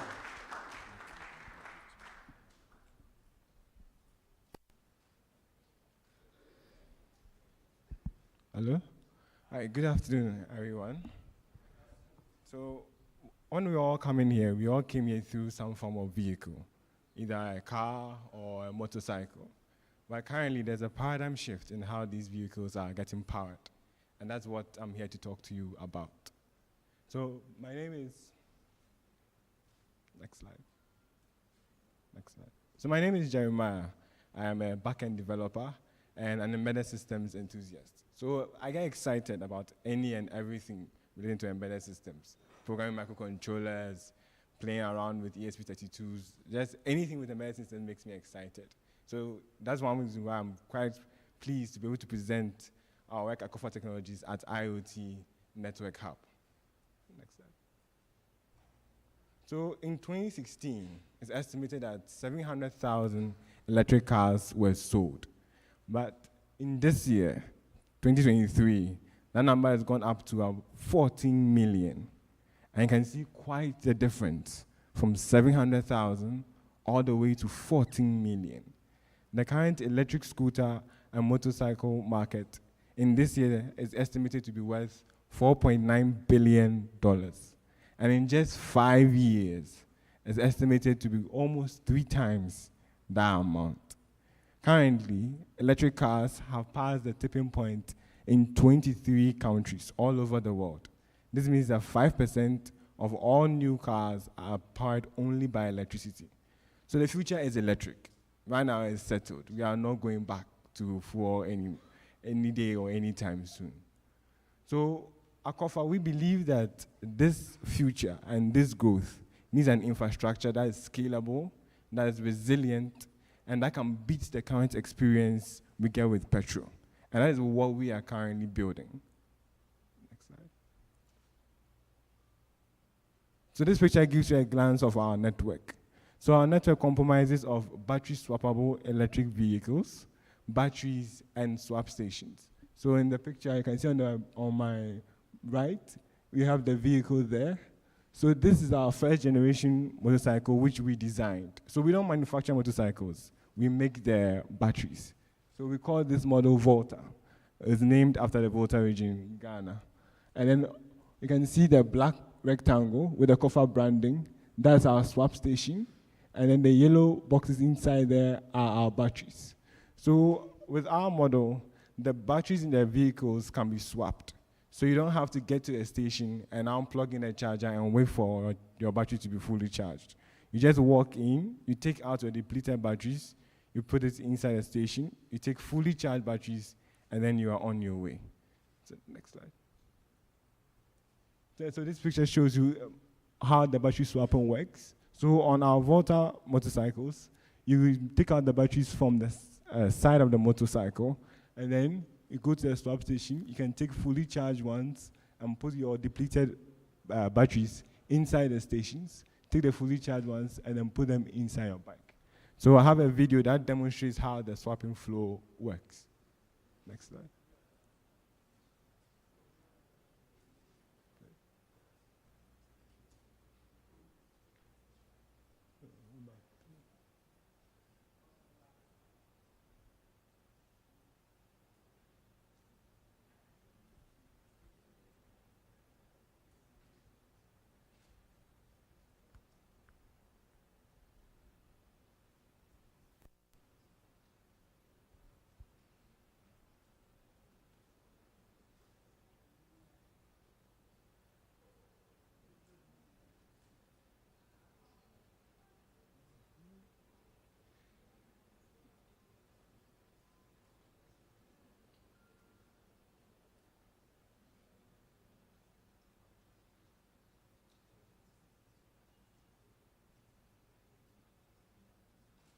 So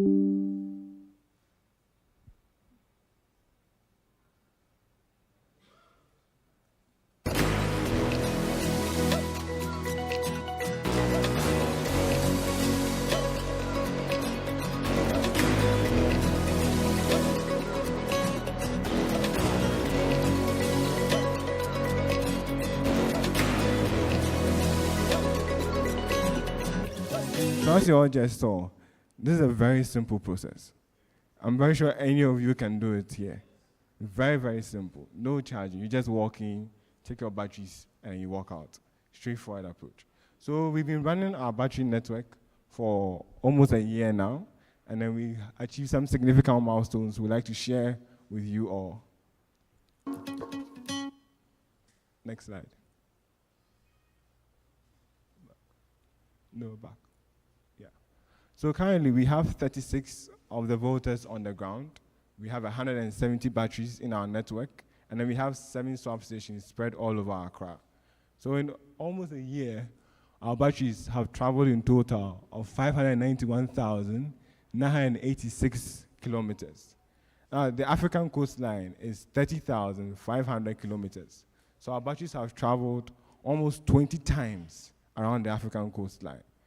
So with Volta, we sold these bikes only to fleet companies, because we also, one reason was that we want to validate our network.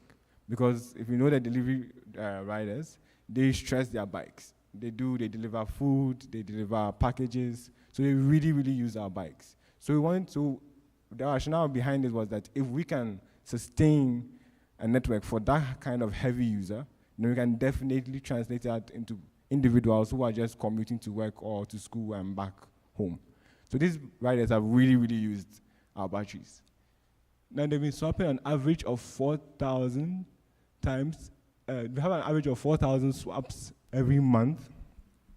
So as you saw in the video, our motorcycles take in 2 batteries, and these 2 batteries give you 80 kilometers of range. So this should give you an idea of how much our riders are traveling all over Accra. And after that, we've been able to save about 38,000 kilograms of CO2. And this is equivalent to displacing 25,000 liters of petrol. And these 2 numbers make me very excited, because sustainability is something that's very important to me personally. I'm very excited that we are able to contribute to a clean and sustainable environment at Kofa Technologies. So in designing our network, next slide, we've defined 3 core tenets which we believe we need to be able to build a battery network for the future. So the first is network resilience. We need our networks to be able to operate 24/7, all around the year, with little to no downtime, because businesses are running on our network now, and they are delivering packages. They are making money based off our network, so we can't shut down their operations. And soon we plan to sell to individuals. So imagine you are planning to go and take your girlfriend out on a date, and you get to a swap station, there's no battery. What will you do? You call and tell her that, oh, there's no battery, I can't come. She will not understand. So we need a resilient network, one that operates all the time. The next is interoperability. So we believe that to achieve the scale that we want, we can't just have our batteries power bikes designed by us. Our batteries need to be able to work with other motorcycles or other vehicles. So you can buy a Yamaha bike, you can buy an Apsonic bike and go and buy 4. So you should be able to buy a bike designed by Kofa. You should be able to buy a bike that we had no input to and still be able to swap our swap stations. And the next is AI enabled. So we believe that to get the network optimizations that we want, we need to leverage AI technology. So an example is that imagine our swap stations. So the batteries are charged at our swap stations, although sometimes when we detect that there's a high stress on the network, we dispatch batteries to that swap station. We dispatch fully charged batteries to that swap station so that riders will get fully charged batteries. So we should be able to automatically detect, or even further, predict peak times during the day or during the week, so that our operations teams are automatically notified and told exactly how many batteries they need to dispatch to a swap station. So to achieve this level of network optimizations, we definitely need to leverage AI. Next slide. So under network resilience, this is some of the things we looked at. So first is the ability to operate with slow or no internet connection. So currently, the IoT boards in our batteries support 2G, 3G, and 4G. And also, the SIM cards in our batteries are able to switch between the local providers. So if we go into an area where MTN doesn't have coverage, we automatically switch to Vodafone. If Vodafone doesn't have coverage, automatically switch to Airtel Tigo. So we don't lose network coverage no matter where our batteries are traveling. But in the upcoming year, we plan to take this a step further. We want to be able to operate our network even when there is no internet connectivity. So I don't know, in July, when the rains were heavy, sometime we experienced a little bit of downtime because there was no network connectivity from all the 3 providers. So in 2024, we plan to take this a step further to be able to operate our network with or without internet connection. Then we have over-the-air updates enabled on our batteries. So as our riders are using these batteries, using the motorcycles, we're also learning new things, learning how they behave, learning which swap stations they like to visit, learning how far they're able to push the battery. So what we like to do is that after we take these learnings, we can update the algorithms on the swap stations and on the batteries remotely. So that means that over the year, you see better performance from our network. Not degrading, but increasingly getting better. And the next is we need control over the assets in the network.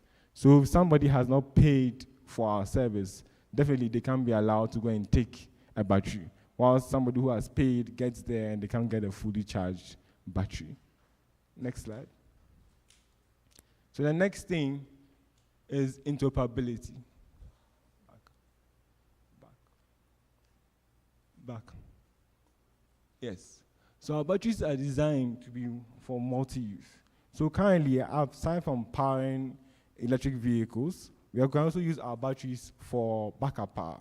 So we rent our batteries together with an inverter, and then you can connect your appliance, you can power your shop, you can power your homes. And we've done this with people like City FM during the Independence Week. They went all over Ghana for a heritage caravan, and our batteries were able to power their sound equipment because it was a mobile vehicle. So our batteries powered the sound equipment once they moved all over Ghana. Currently, we rent these batteries out to some individuals and some shops who have trouble getting power from ECG, meter issues, or other kinds of issues, and they're able to use that. And that service is far, far cheaper than what you get with using petrol generators on the market at the moment. And aside from that too, the form factor of our batteries is designed to be able to easily fit into electric vehicles. So this will make integration between us and other OEMs quite simple. The next is the IoT boards in our batteries are designed to be BMS agnostic.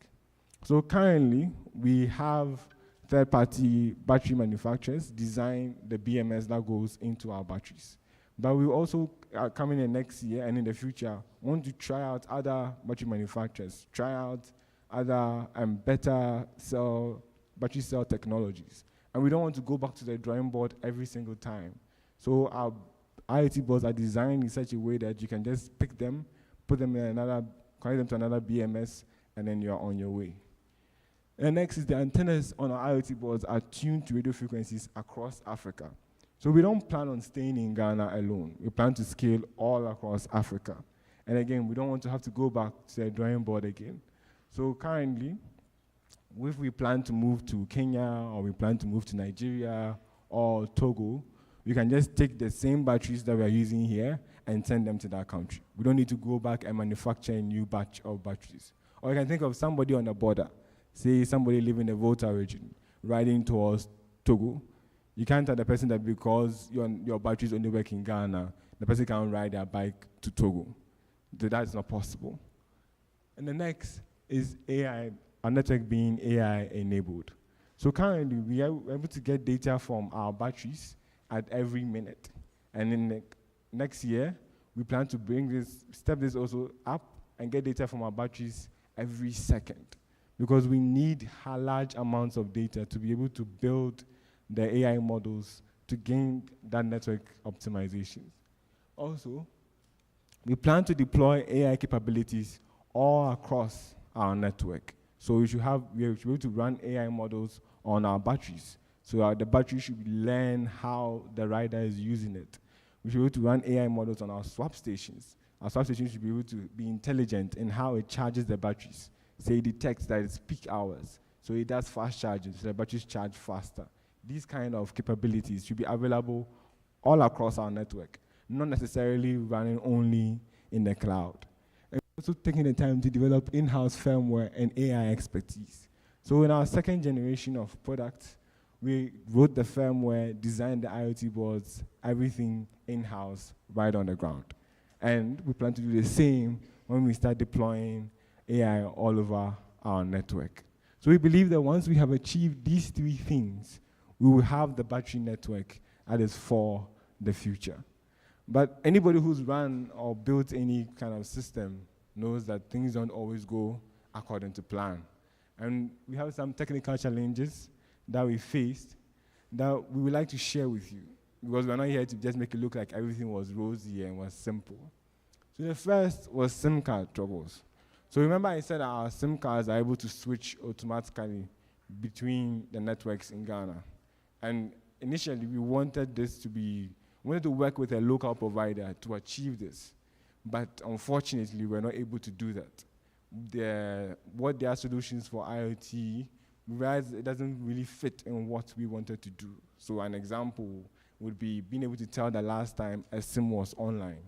Because during our test, we realized that sometimes the SIM cards go offline, and you can't tell, is it a network connectivity or is it maybe a bug in your firmware? So at the end, we had to go for a provider outside the country. The next is supporting 2G, 3G, and LTE. So currently, all over the world, 2G networks are being sunset because of security issues. But in Africa, 2G is alive and well. But what we found was that LTE modules or 4G cellular modem modules, if they only support 4G, they are quite cheap. But like I said, with network resilience, we can't run on a cellular module that only supports 4G in Africa. So we had to choose a module that supports both 2G and 3G so that we can scale easily all across Africa. And the last is dealing with large amounts of data. So one thing I would say is that anytime you are deploying IoT products, always stress test your network. And always even stress test more than what you are expecting. Because in January, we had 25 batteries, and I believe 2 bikes on the ground. And by March, we had deployed an extra 140 batteries. We knew that the influx of data would be high, and we did some tests to make sure confident of our system. But after we deployed it, we realized that it just exceeded our expectations. And we had to do a little bit of re-architecting of our cloud systems to be able to handle that large amounts of data. So definitely stress test your systems. So during this presentation, I've talked a lot about our second generation of our products.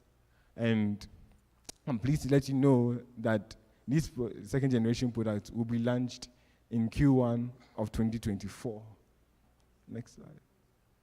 So this is the second vehicle that will be supported by the Coffer Battery Network. We call this model GD. So the account word GD, translated to English, means faith. So this time, we've improved how the battery swapping works. So rather than swapping from the side, now you pick the batteries up from the top. And also, we've improved the form factor to enable integrations with other OEMs. Our batteries now also have SD cards inside of them. So even in the worst case scenario where we don't have internet connectivity, we are still able to capture the data, store them on the SD cards, and upload them back to the cloud when we have network connectivity. So this is contributing to our commitment to be able to run our network even without internet connection. Also, in this generation, we're moving toward a fully automated swap. So when I showed you the video, you saw that the rider got to the station and swapped the battery himself. But after we deployed our networks, we realized that some riders were having challenges. So we currently have attendants at our swap stations that assist you with swapping the batteries. But we hope our goal is that by the end of 2024, you'll be able to swap the batteries by yourself. So it will be a fully automated system, from paying for your swaps to going to swap your batteries at the swap station. All can be done by the rider without any assistance from anybody else. So I'm pleased to bring this presentation to an end, and I would like to invite all of you to join us as we step into the future of e-mobility. Thank you.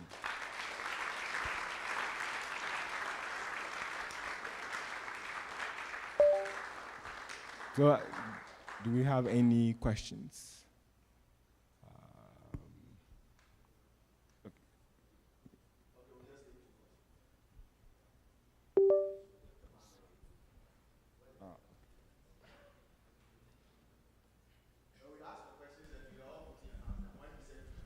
Thank you for the presentation.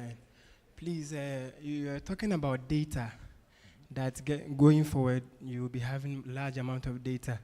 But you didn't stress on the data. What data are you talking about? Okay. So our batteries send us telemetry data. So we monitor the state of charge, the percentage the batteries are at. We get GPS data, so we know exactly where every battery is. We monitor the state of health of our batteries, because batteries used in electric vehicles have a shelf life. So after a certain number of cycles, you can't use them to power vehicles anymore. You have to use them for a different purpose. So we also monitor who has our batteries, because we need to be able to contact somebody in the worst case scenario, there's a problem with the battery. We detect that there's a high temperature spike.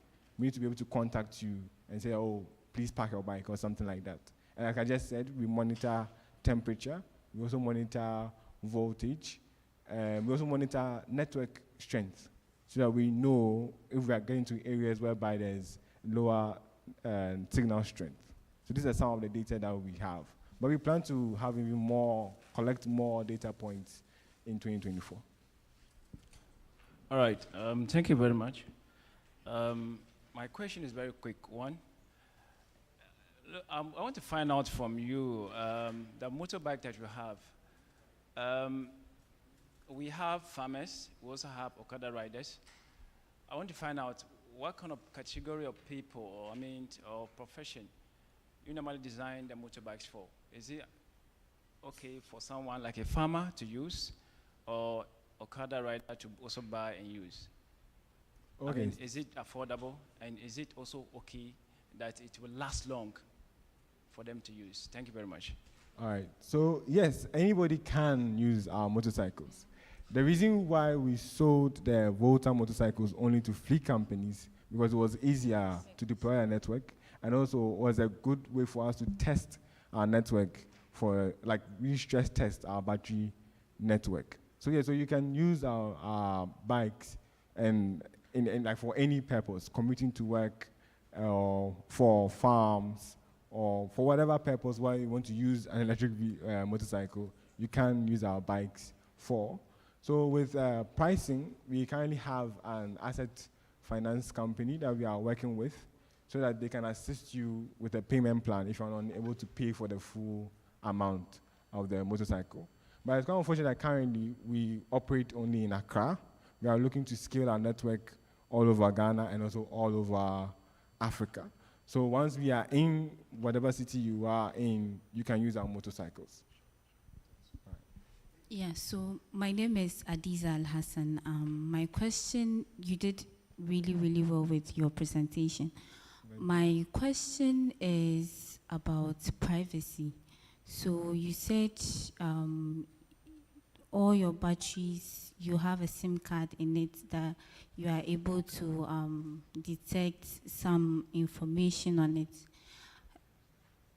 Is there ways to which, maybe in terms of when I use your bikes, I go to Accra, are you detecting where I go or something like that?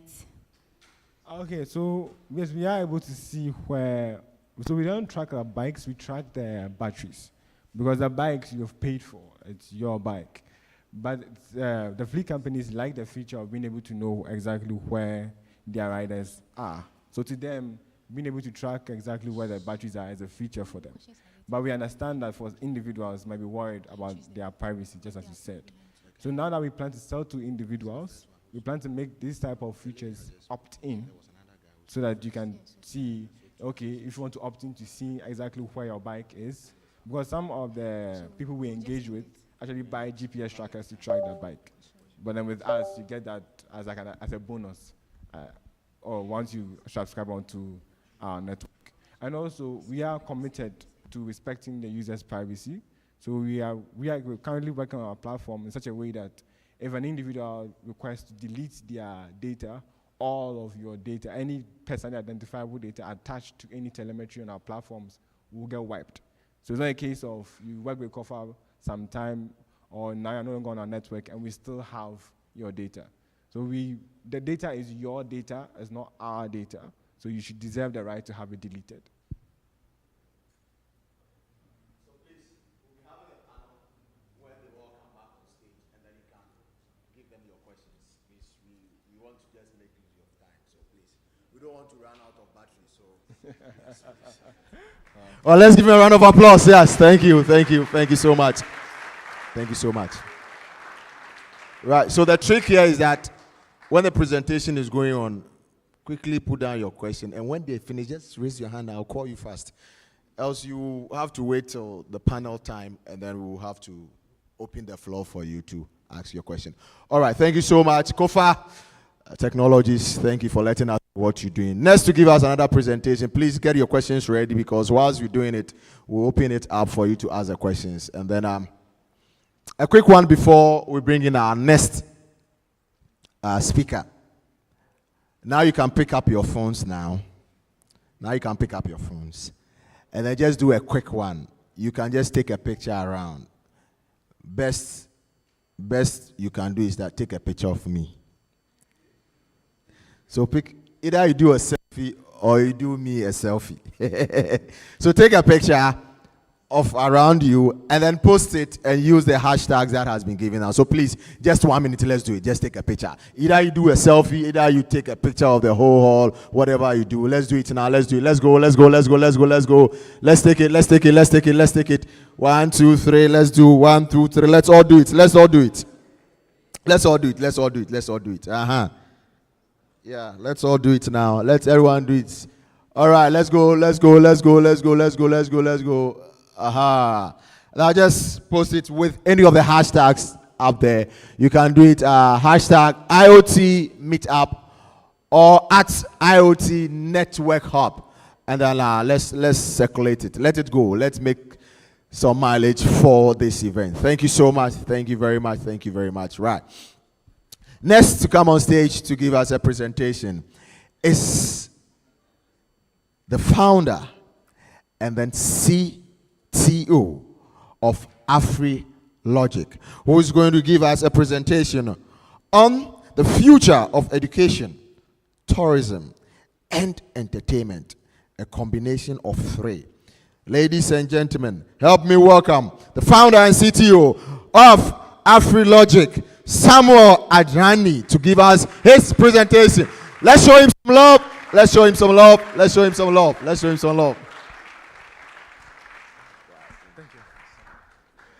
Thank you very much.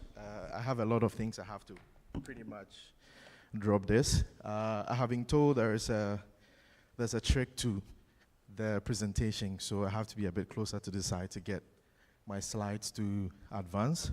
So I'll probably try and walk around. Forgive me, it's not my style, but so that we can get a full understanding and appreciation of what's happening, I'll be moving around. So today, first of all, I'd like to say good job to you all. Let's give ourselves a round of applause for being here. It's been a big challenge having people show up for such events. It's one of the problems we have in our tech communities. When you set up, you go through all the efforts to put things like this together, and it's quite difficult or hard for people to show up. So when we see numbers like this, we are very, very much encouraged. Hopefully, I'll try to make my presentation very interesting. The couple of videos I'll use to, buttress my point. But at the end of the day, we will get an understanding of where we are going. I wish I was here a bit earlier to have started, so I would have laid the foundation for where we are going. But to piggyback of our last speaker from Kofa, it's interesting when in 2020 the founders approached me and talked about this whole concept of, swappable batteries, and we had to work on their network, the architecture, the infrastructure. It was interesting to know. So today, it's exciting to know that it's taking off. And the person who has a question about privacy, trust me, the architecture is good. Your data is safe. So what am I going to talk about? So I'm going to be talking about extended reality, which comprises AR, VR, all the interesting things, and where we are going with it when it comes to the future.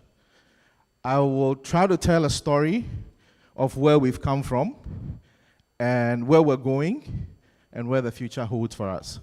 So bear with me for a while.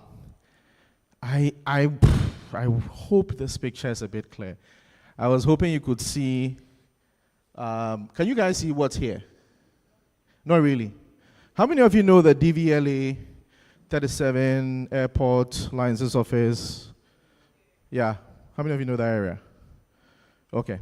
So this is an area view of that area, and this is Bliss Family Entertainment, which is just across it. So literally this whole section where I'm pointing, this whole section, should I give it away? No, I won't give it away. Let's wait till the end of the presentation, I understand. But take a good look at this. Is an area view of the place some years ago. And this is where I was born. This is where I was brought up. This is where pretty much my umbilical cord, everything was buried, But take a good look at this picture. We'll come back to this. So living in this area, one thing I can tell you about this area is, for those who don't know, it's a military and police zone. It's actually a military and police barracks. So I was born here some years ago, and it housed, so this building you're seeing here is the National Police Workshop. Now, when we say the National Police Workshop, this means that for the entire Ghana Police Workshop, the entire Ghana Police Service, this is their workshop, and the workshop comprises of engineering, mechanical, electronics, welding, carpentry, pretty much everything. So for the whole country, this is the headquarters of the workshop. And this is where I was born. So I was born in the midst of broken cars, accident police cars, accident police motors. Here, know of the FM radios. Today, most of you have phones with, Apple Music, Spotify, and all that. In our days, it was an FM radio, GBC radio, small FM modulator radios. I remember messing up about 5 of those because I was trying to fix them. So my father would buy one, I'll break it, trying to fix it. I couldn't do it. I'll get the lashing of my life. It didn't deter me. They'll buy another one, I'll break it again. I'll get the lashings, and the cycle, continued. But lo and behold, after many, many, many attempts, one fateful afternoon, when my dad came from work, all the 5 radios were working in his bedroom. And that was the moment it was like, this boy is up to something. So in order not to talk too much, take a look at this picture very well. We'll come back to it at the end, and that will tell us where, we are going. So in the form of introduction, my name is Samuel Adranyi. I am the CTO and founder for AfriLogic Solutions, and also the lead technical person for Logic Experience. We create VR, XR, interactive experiences. I'm quite passionate about technologies, particularly cloud, IoT, robotics, and mixed reality. Also, I am a Microsoft MVP on the cloud, specifically IoT, AI, and Azure. And I host 3 live streams every week. On Tuesdays on IoT, Fridays on pretty much every technology, Sundays on Power Series. And I am a community enthusiast. I try as much as possible to help communities grow in the area of IoT and emerging technology. So before we get started, we came from somewhere to this point. I want us to go back a bit in time to understand where we've come from to where we are going. Before then, how many of you have heard about the Industrial Revolution? How many of us? You know we are in the 4th Industrial Revolution, right? In the 4th. Now, let's understand what the Industrial Revolution is, where it's come from, because it has been the bedrock of innovation that has brought us into this phase and is going to, push us into the future. To do this, let's watch this video and we'll continue.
Sorry about that. We're having some slight technical challenges, so I will skip to doing it the manual way. So the Industrial Revolution is just our phases in our innovation and technology advancement, so to speak. We have 4. We're currently in Industry 4.0. And to better understand this evolution, let's pay attention to the key technologies or the key innovations that drove these revolutions. So the first Industrial Revolution, which was, in the 17th century or 1765 thereabout, the innovations that powered the first Industrial Revolution was the steam engine, metal forging, that paved the way for, spinning machines and looms for steam locomotive engines to be, designed. So for the first Industrial Revolution, that innovation was the steam engine, right, and metal forging. That took us to the second, and the innovation that drove the second Industrial Revolution was electricity, gas, and oil. And the discovery of these innovations gave way for things like the combustion engine, telephone, telegram, you have your plane, and cars. So you realize that for every revolution, there is a key innovation that's driving that revolution. And this takes us to the third, which is nuclear. So pretty much the discovery or innovations in nuclear power, allowed us to do all the big nuclear plants, power plants, and unfortunately, nuclear warheads. But it was a driver for that revolution. And this brings us to the 4th Industrial Revolution, which is what we are currently in. There are certain technologies that pioneer or that are helping to push this revolution. And this include artificial intelligence, robotics, Internet of Things, there is genetic engineering, quantum computing. You think about them. 3D printing, all these things are technologies that are pioneering or leading the innovation for the 4th Industrial Revolution. So I'm going to be zooming in specifically on mixed reality, or better still, extended reality. and how that is going to push us into the future for education, entertainment, and tourism. So I mentioned a couple of technologies that are drivers for the fourth industrial revolution, which is artificial intelligence. I'm sure a lot of you have ChatGPT is a thing this year. If you didn't hear anything about ChatGPT, then I'm not sure you are in the world. Now, everything is, ChatGPT. Everything is some AI-enabled stuff. And then there's blockchain, right? We can also talk about cloud computing. Because with all this advancement, that large data set, all this information needs to be stored somewhere. And then there is mixed reality, right? Robotics, Internet of Things, 3D printing. I'm sure you see a lot of these on display today. And the reason why it is important for these technologies to fuse to take us to the future where we want to get to. And today, I'll be focusing a lot more on mixed reality and where that's going to take us. So just for us to, refresh our minds on what this is. So artificial intelligence pretty much is just machine displayed intelligence, right? That simulates human behavior, thinking, and trained to solve specific problems. Then we know that it's a combination of machine learning, deep learning. Now there are large language modules. We've moved to the era of generated AI, where now we're using the AI to try to create content as we need it. Then we talk about blockchain, right? Which is basically a secured, decentralized, transparent, and not a one center of a truth system for storing and distributing and use of data, right? It's playing a key role in the future of technology and where we want to get to. Now, fun fact is there is about 6.6 billion in terms of spending on blockchain as of 2021, and that number still keeps growing. Then we can talk about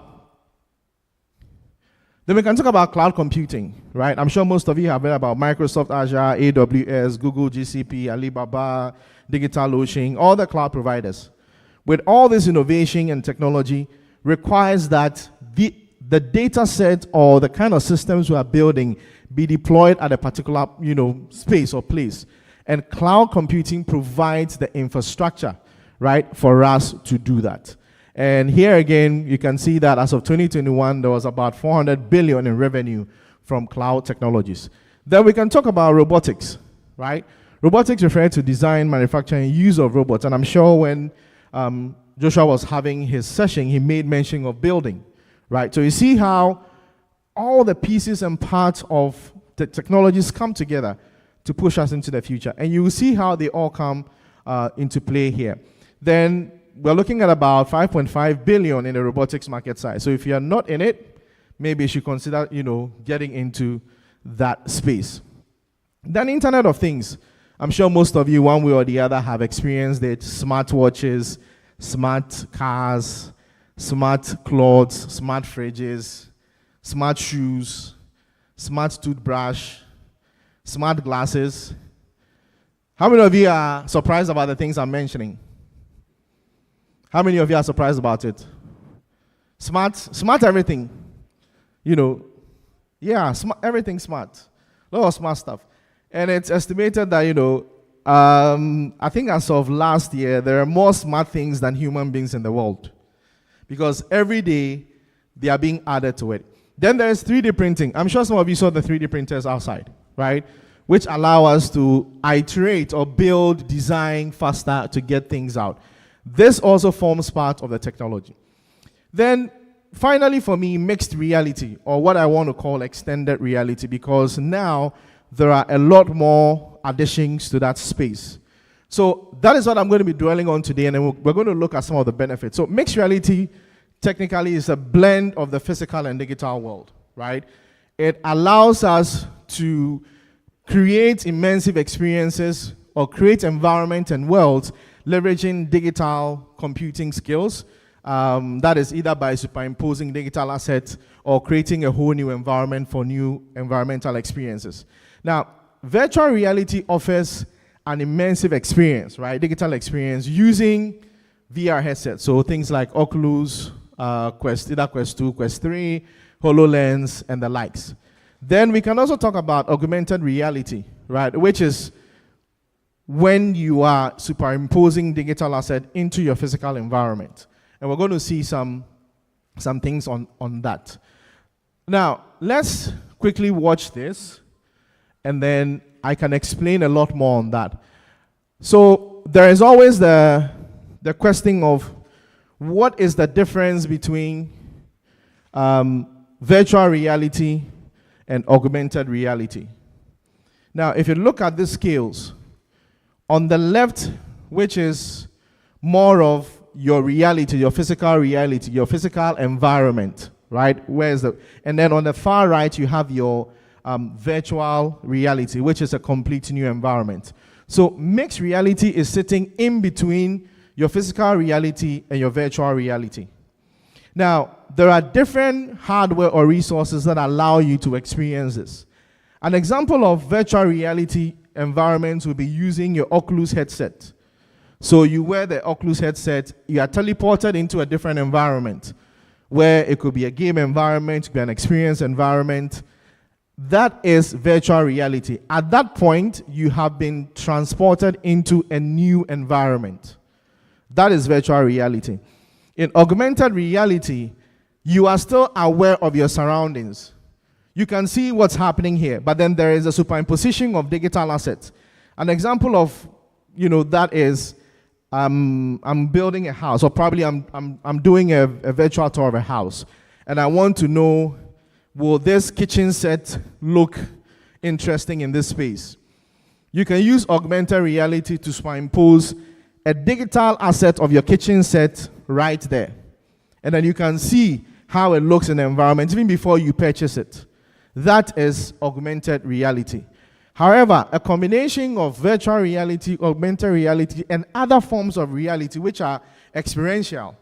Today, there are clothes that when you wear and someone punches you in the metaverse, you feel it.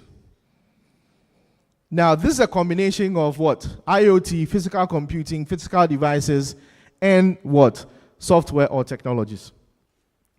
Now, so this is the spectrum where the likes of HoloLens work in the physical world on augmented reality. The likes of the MetaQuest works in virtual reality in creating complete new experiences for you to enjoy. Now, before we look at the opportunities, obviously there are some challenges when it comes to the fourth industrial revolution, specifically on the technologies that we're using. A key of them, or the significant part, is the public policies. Today, I don't think Ghana has any policy with mixed reality, right? So if you are building solutions that use mixed reality, what is a policy? Data privacy, security, the framework, how are you supposed to do it? What is it supposed to do? What is it not supposed to do? We don't have a policy like that. So it makes it a bit challenging for people to go full-blown. That is one of the challenges. So government, some advanced government are taking strides. Recently, I was in a conversation with UNDP and some other agencies. And Mauritius, actually, since the past, I think, 15, 20 years, they've had something they call emerging technology policy, which allows them, and they have a whole agency that looks into all these things, AI, all this, and make sure that they are drafting policies and frameworks that allow innovation in these spaces. Now, some of the challenges which we are finding generally are gaps in technical skills, right? Today, how many people even know the benefits or the advantages or the job opportunities in extended reality? It's not just game development, right? Even in the area of visualization, architecture, even in the areas of security, right? Crime scene recreation. There are a lot of areas in it. So today, funny story is, you hear some parents and their wards are going to do visual art, and they're like, why are you going to do visual art? Visual art is for lazy people. That's a fallacy. I had a similar experience with a cousin some years back, and he wanted to do visual art, and the mom was like, no, you can't do visual art. You have to go and do one of the sciences. And it became a whole issue, and you know this thing families do when you are fortunate to have walked a particular path, And they're like, look at your cousin, he did this. Yeah. So I was brought into the conversation. And the first question I asked the mother was, oh, that's some nice shoes she's wearing. I said, yeah, very nice, I bought it. And I asked her, do you know how the shoe was done? I was like, oh, I just bought it off the market. And I was like, do you know a visual artist or an artist actually, visioned it, sketched it out before a set of people also manufactured it? And then we went into that conversation. And after that conversation, she really had a different appreciation of the art. Now, this is just to say that there is nothing to say that some courses are superior over the others. What you get to understand in the future we are going into is that every course plays a role. Today, there are some people who were not able to attend this event, right? Imagine if we did a VR 360 live stream of this thing. Someone will be sitting in his house somewhere with a Meta Quest or a VR headset and be experiencing that as if he or she is here. But to create that environment, don't we need people to design the environment? There's visual arts in there, right? Won't we need people to, set up system, sound? There's people with electronics, stuff in there. If you want to do some crazy interactions, you need people with different skill sets. So one thing we need to understand is that the future we want to build is not going to be done in isolation. There's going to be partnerships. And when I talk about partnerships in all angles, from all forms of education, from all players. People in engineering, people in the sciences, people in the arts, people in all these disciplines will come and play a role in it. And another challenge we'll highlight is interoperability. As of now, we've seen some strides between Microsoft and Meta. Gone were the days where you could not use some of the experiences in the HoloLens in the Meta Quest, right? But now, I can use my Meta Quest headset and go into a Teams meeting in Microsoft. At the same time, I could be using a HoloLens and go into Meta's Horizon or Spaces. So now, as you can see, even the tech giants are collaborating to make this happen. And then the areas of security, people are concerned. Someone talked about data privacy, right? There's one of the biggest problems in the metaverse or in extended reality is digital bullying. Some of these things are things we need to look at. And then handle data growth.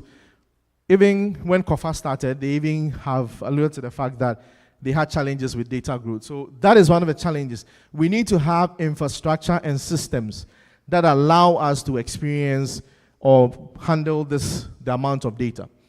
Then the opportunities. This is not visible, so I'll share that with you. So there are opportunities to develop different kind of systems, from game systems, from educational systems, from real-time monitoring to IoT systems, to enterprise solutions. You can build this. And this gives way for the opportunities we have in the future. The future for education, one thing I want to latch on is the immersive learning experience.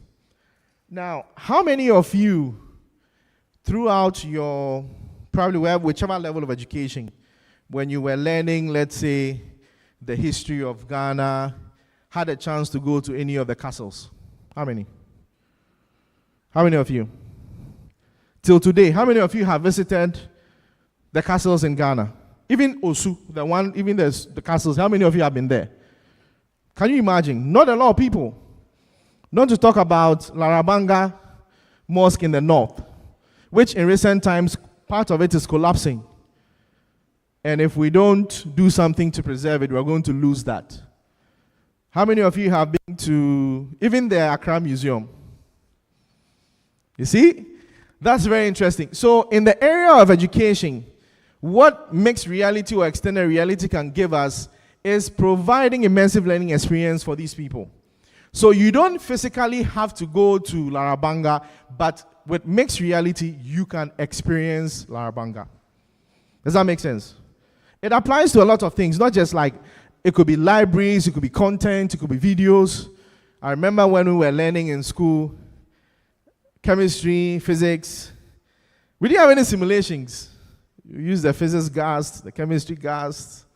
You had to imagine some numbers, some bonds. This bond will move here and go here and connect to this one. And the things were abstract. You know, we had to imagine and be creative to understand these things. But imagine in a VR experience where you are seeing how the molecules are actually moving, because when you are doing your titration, all you are making sure is, I need to arrive at this titer value. And I'll give you an example. If there's time, I'll show you some videos and stuff. So there's a very seasoned doctor friend of mine, and we're having a conversation about the future, technology and stuff like that, because we're doing some stuff together. And I invited him to my house, and I gave him the HoloLens. And what I did was, I set up a dummy lab environment for him. So there was a cadaver. So cadaver is like a dead body, which they were going to do like surgery on. So I set it up. And remember I said HoloLens works in augmented reality, right? So he could still see the room, but then in the middle of the room was the virtual body. So he literally could go around the body, open it up, like cut it to all the various sections, look at things, and you should see the doctor become like a baby. And he was like, Sammy, if we had this back in medical school then, our learning experience would have been different. That is the kind of experience mixed reality or virtual reality or extended reality is going to provide us in the area of what? Education. Then interactive science labs, like I mentioned, giving the doctor's experience. That is one advantage or one of the things we can get to in the future. So learning doesn't have to be abstract. You don't have to sit there and think. Sometimes, some of you, have you wondered how, even with this microphone, have you wondered how I'm here? There's no wires to this microphone. I'm talking, but you can hear it from it. Have you wondered? Wi-Fi. Have you wondered how it works? Right? But in extended reality, you can visualize how these things work. So that is experience when it comes to education. So this is just an illustration of how it will be used, where kids are in the classroom, but are still able to, do project works based on places they've not even been. Now let's take a look at this example, which talks about, it's a video which talks about the use of mixed reality in healthcare, but still under education.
I think we're having some challenge with the audio, so I'll just skim through it and show you some real examples. So the video you're seeing there was the use of mixed reality in teaching in medical school.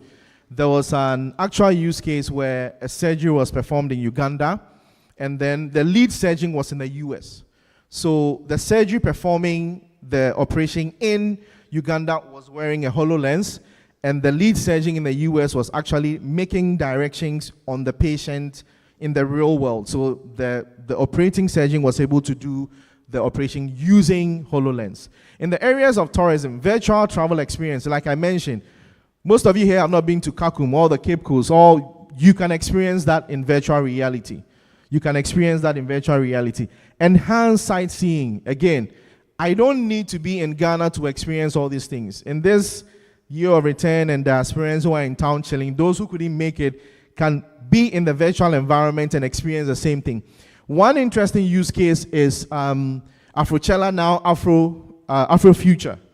They were featured on Meta to create an immersive experience in the Meta spaces or on Meta TV. So for those of you who have Meta Quest or Oculus as it was called in the past, you can go to the Meta TV and look for, I think it's Back Home Ghana, or just do Afrofuture. There was a whole experience created. And like I said, creating these experiences would require skills. It's not going to be your normal, 2D photography. You're talking about 180, 360 video. It's a new experience for people to learn. It's an opportunity for people to grow. For entertainment, like I said, Sarkodie, I think, was the first person to have done a 360 concert, Rapaholic, a couple of years ago. He's repeating that as well. So in the areas of entertainment and live performance, with imagine Ebo White's play, The Gods Are Not to Blame. If you're unable to go to National Theatre, imagine there's an immersive experience where in the comfort of your home, you can see all these things happening in entertainment. So these are some examples of mixed reality in education, tourism, and then in entertainment. So I want to end with this. How many of you know Looney Tunes, Cartoon Network? A lot of us, right? So see what AT&T did for business and market activation. So what they did was, this is augmented reality. What they did was they superimposed Looney Tunes in the AT&T office. So think about this. You go to, let's say, Cape Coast Castle, right? And you are holding your phone, and you can see a replication of the slave masters and how they directed our forefathers. Seeing that in augmented reality or virtual reality. That is the experience AT&T created. So to the mere eyes, Looney Tunes was not there. But if you pick up your phone and you see in the room, you can see the various parts that, he is. This is another example of using it. Imagine Kwekwanan's stories, where you go to a space and the whole experience is from moving from one story to another in virtual reality. With that said, I'm going to bring my session to an end. But before I do that, I'm going to show you something real quick. When I talked about smart glasses, smart all that, some people thought it was far-fetched in the future. So I'm going to try to show you this. So what I have in my hand here is the Meta Ray-Ban glasses. This is an AI-powered glass, and I can tell it to take pictures or do stuff. Hey, Meta, take a picture. Did you see that? You didn't see it? Okay. Hey, Meta, take a picture. Do you see that? I just took a picture of you guys. So maybe during the break time, I'll give it to them. They'll project it. Now, what this does is I can now receive calls. To the mere eyes, you're just receiving calls, right? But think about this. A doctor who's been giving an x-ray, right, to review. These glasses have AI in them. So imagine there's an AI or a trained AI that is able to look at the picture of the x-ray or scan and be able to predict if that picture, if it's cancerous or if it's something like that. That's just one step. Imagine you have these glasses on and you go into the Accra Museum and you are staring at the picture of Kwame Nkrumah, and within the context of that, it can tell you the story of Kwame Nkrumah. Imagine that. So the possibilities of the future is endless. If we want to create the future, there are different things for us to create. And I will entreat you to take some of these sessions and some of these events serious.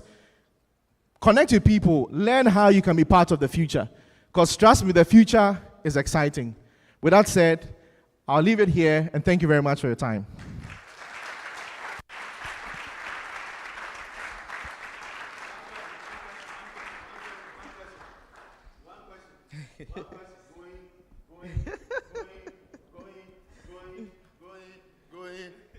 Gone.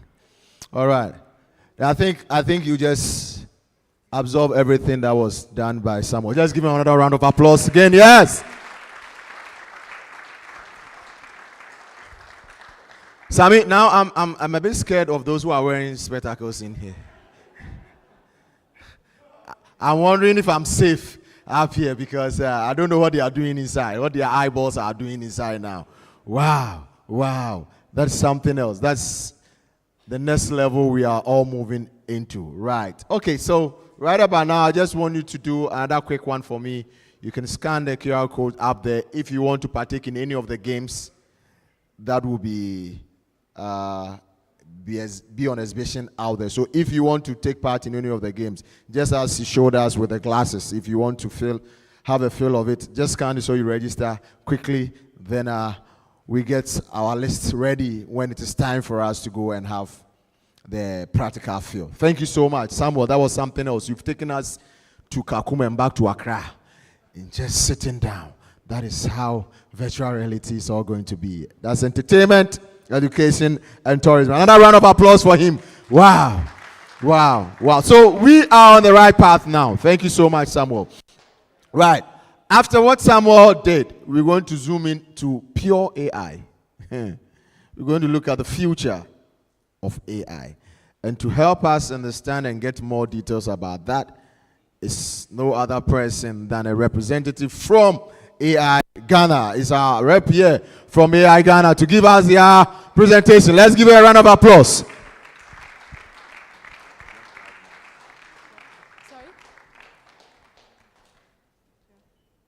Hello, good afternoon. Those at the back, I hope you can hear me. Okay, thanks for having me.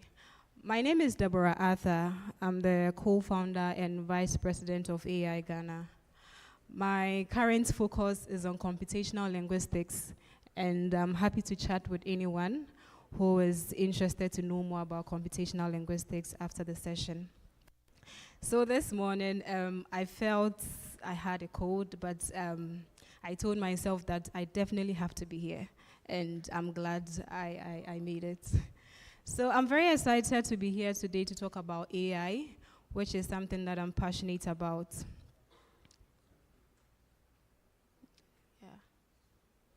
Okay, so before I start with my presentation, I want us to have a very quick exercise. Can I see by hands anyone who have heard about AI? Can I see by hands? Oh, almost everyone. That's good. Okay, now can I also see by hands anyone who haven't heard about AI before, or who is not sure if he or she have heard about AI? Don't worry, you're all here to learn. Okay, thanks for your participation. So in simple terms, artificial intelligence or AI is a field that is focused on making machines think and behave like human, such as making decisions and processing tests. Artificial intelligence is a very broad field, okay? So let's take it like a big umbrella.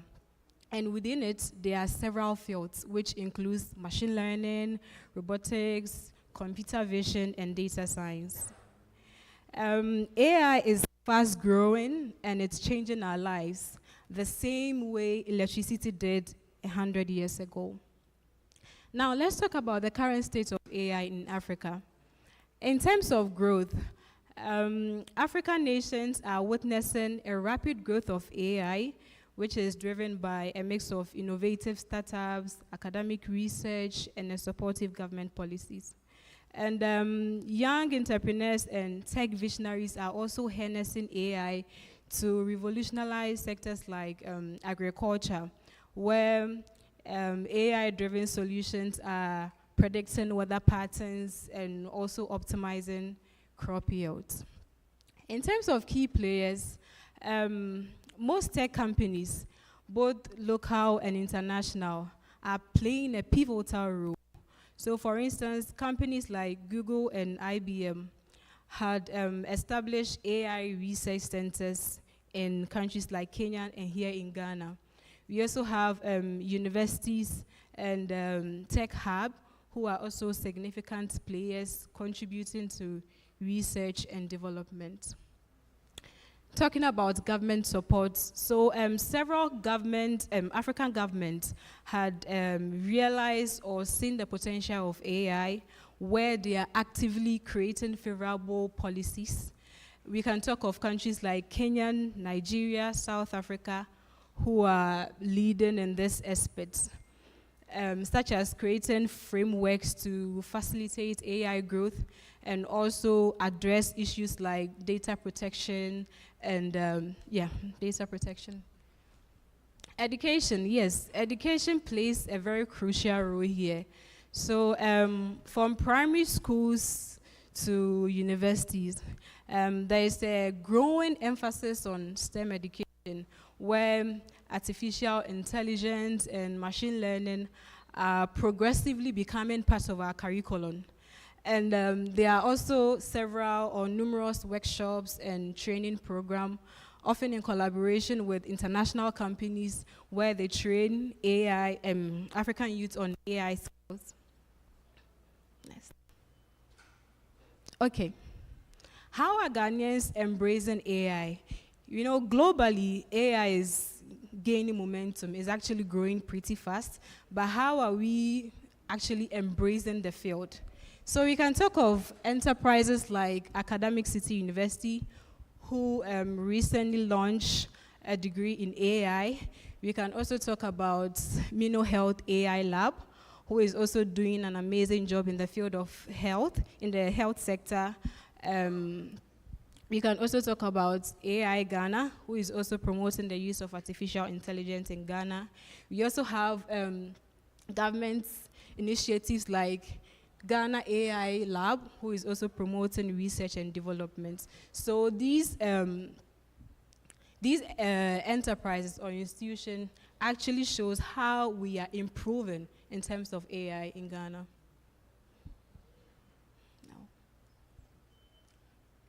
No? No. The next one. Great. Okay, thank you. So let's talk about some of the challenges.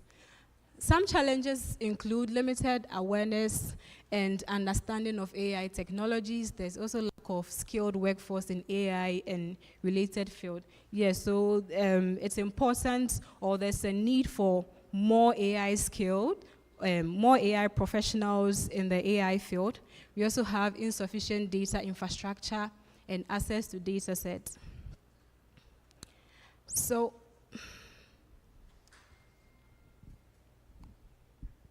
okay. So how do we overcome these challenges?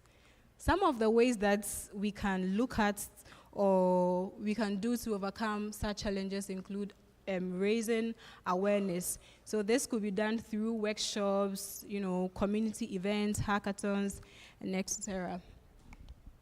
Another way is developing educational programs and training resources to basically build AI talent pipeline. Also facilitating collaboration between researchers, developers, and stakeholders across board. Now, I'm sure we've all or some of us have heard about AI Ghana. Okay, so before AI Ghana was founded, we realized the paucity of AI talent in Ghana, well, not only in Ghana, but in Africa as a whole. So AI Ghana was founded as a result to promote the use of artificial intelligence in solving practical problems in Ghana and beyond. Good. Okay, so our vision as an organization is to basically enhance the use of artificial intelligence in solving practical problems. And our mission is to also provide technical skills, not only AI skills, but technical skills to tech enthusiasts, tech visionaries, and students who have identified problems in their environment or community that they want to solve. And we also aim to become the #1 go-to organization for AI talent. So if, let's say, companies or enterprises are looking for AI talent, you know, AI engineers and so ever, AI Ghana wishes to become or aims to become that go-to organization for such talent. So currently we run our programs through what we've termed as MOM. MUM, which is mentorship, university chapters, meetups/workshops. We run a mentor to mentee mentorship program where we provide technical skills such as AI, machine learning, data science to tech enthusiasts. And our mentorship program is structured for all learners. So if you're a beginner, you're an intermediate person, or an advanced individual who wants to advance in his or skills, you can apply for our mentorship program. And our mentees are required to work on a project, right, at the end of the mentorship program. And we also provide certificates to them. So we have a team of research who help the mentees to build upon their project. So after the mentorship program and you want to advance or build upon your project, our team of research help them to do that so that they can also present their project in conferences, community events, and all that.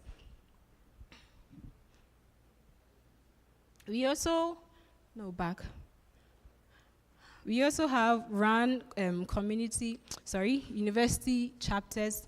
So for our university chapter program or ambassadorial program, this is something that we do to provide skills to students in particular. So by the time you're out of the university, by the time you're done with school, you basically have an idea of what AI is. So our university chapter program aims to build that gap between students and the world.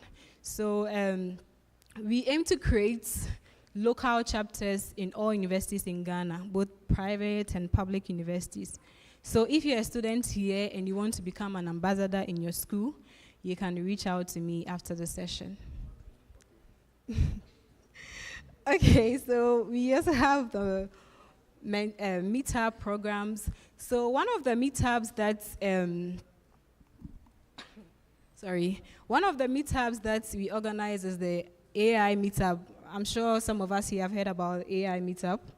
No, okay. So this meetup is in partnership with IOT Africa, where we train individuals or tech enthusiasts to gain more skills, collaborate, network, and also share ideas together. Next slide. Okay. So these are some of our achievements that we'd like to talk about. So AI Ghana organized the first ever inter-university machine learning hackathon in Ghana, which was in collaboration with Zindi Africa. This took place in 2020. And we also sponsored and partnered with Academic City University, Deep Learning in Indaba to organize Indaba X. I don't know if we've heard about Indaba X. Yeah, Indaba X last year. So this is something that we are proud to talk about. Next slide, please. Okay, so these are some of the pictures from our community. On my top left, that's myself and our president, John Bakiliko, who is in Rwanda doing his PhD. This is also on my far right top. That is also a picture from from our AI meetup. And during deep learning in Indaba, we had a hub where you could see from this side, where we had the opportunity to educate tech enthusiasts on what we do at AI Ghana. Yeah. Okay, so in case you have any information, you want to share something with us, you can reach out to us via email. Our website is also there, and you can also reach out to us. And in case you want to reach out to me personally for anything in relation to computational linguistics or any further thing, you can equally reach out to me via email or WhatsApp. Yeah, I'm very active on WhatsApp, so you can reach out to me. So thank you, merci, gracias. In case you have any question, I'll be around to answer all your queries. Thank you.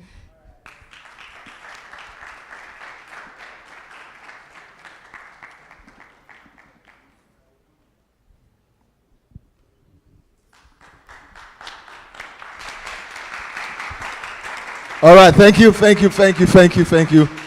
AI Ghana. Wow. Thank you so much. Yeah. So you saw the information up there.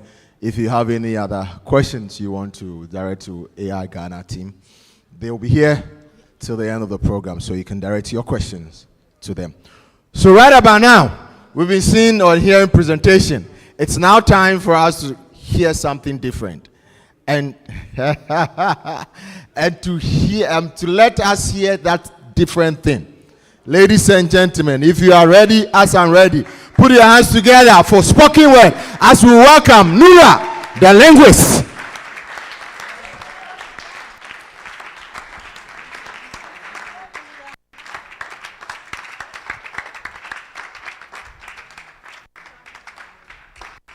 Hello, everyone. Good afternoon to you all. Hey, are we dull? Are we hungry? I can't promise you anything, no. Yeah, I am Nura Mohammed, known as Nura the Linguist. I know 2023 has been a tough year, and I would like to appreciate you all for going through the struggles and, you know, coming across the hurdles and rejoicing at the end. I mean, can you clap for yourselves, please?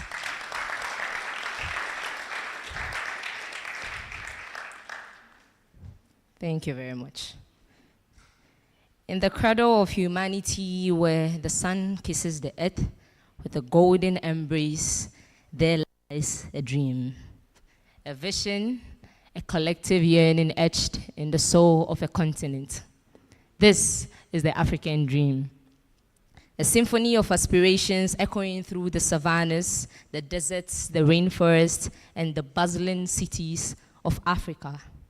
Here in the land where our ancestors walked, we stand united under the African sky, our hearts beating to the rhythm of a peaceful drum. We envision a continent serene and tranquil, where the only battles are those against our own limitations. Where peace is not just the absence of conflict, but the presence of justice, understanding, and compassion. We dream of prosperity, not just in the richness of our land or the wealth of our minds, but in the striving of every soul, in the flourishing of every dream. Prosperity that isn't measured merely in currency, but in opportunities, in the laughter of children playing without fear, in the ability of every individual to reach to the skies and grasp them. In this dream, we see a sustainable Africa, an Africa that grows not in the expense of its lush forests, vast rivers, and diverse wildlife, but in the harmony with them. We envision a continent where progress and nature dance in a delicate balance, where our actions today plant the seeds for a greener, more bountiful tomorrow. The heartbeat of this dream and the realization of our full potential in unleashing the boundless creativity, resilience, and spirit of Africa. It's every inventor, artist, leader, and thinker who calls this land home. It's in the hands that toil the soil, the minds that expand our knowledge, and the voices that sing the stories of our land. Our goals are as diverse as our cultures, languages, and landscapes, yet they converge in their pursuit of dignity, fulfillment, and unity. These goals are not just mere checkpoints, but journeys that weave throughout the fabric of our lives, giving us purpose, direction, and a sense of belonging. We honor our cultural heritage, the rich tapestry of our past that shapes our identity.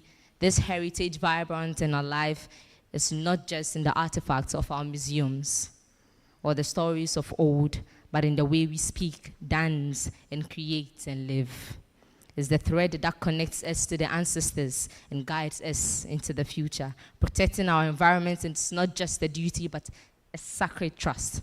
Our forests, rivers, mountains, and plains are not just resources, but the lifeblood of Africa, the guardians of our well-being, the legacy we leave for generations yet unborn. In this dream, every action is a step towards stewardship, towards a planet that breathes, strives, and nurtures. The African dream envisions an Africa that is strong, not just in its economy or military, but in the spirit and resilience of its people. Strength that comes from unity, from the understanding that we are stronger together than we could ever be apart. Resilience like the baobab tree, withstanding the storms of time, adversity, and change. Resilience born from our struggles, our triumph, our undying hope that no matter how dark the night, the dawn will break on a new day. And in this dream, Africa is united.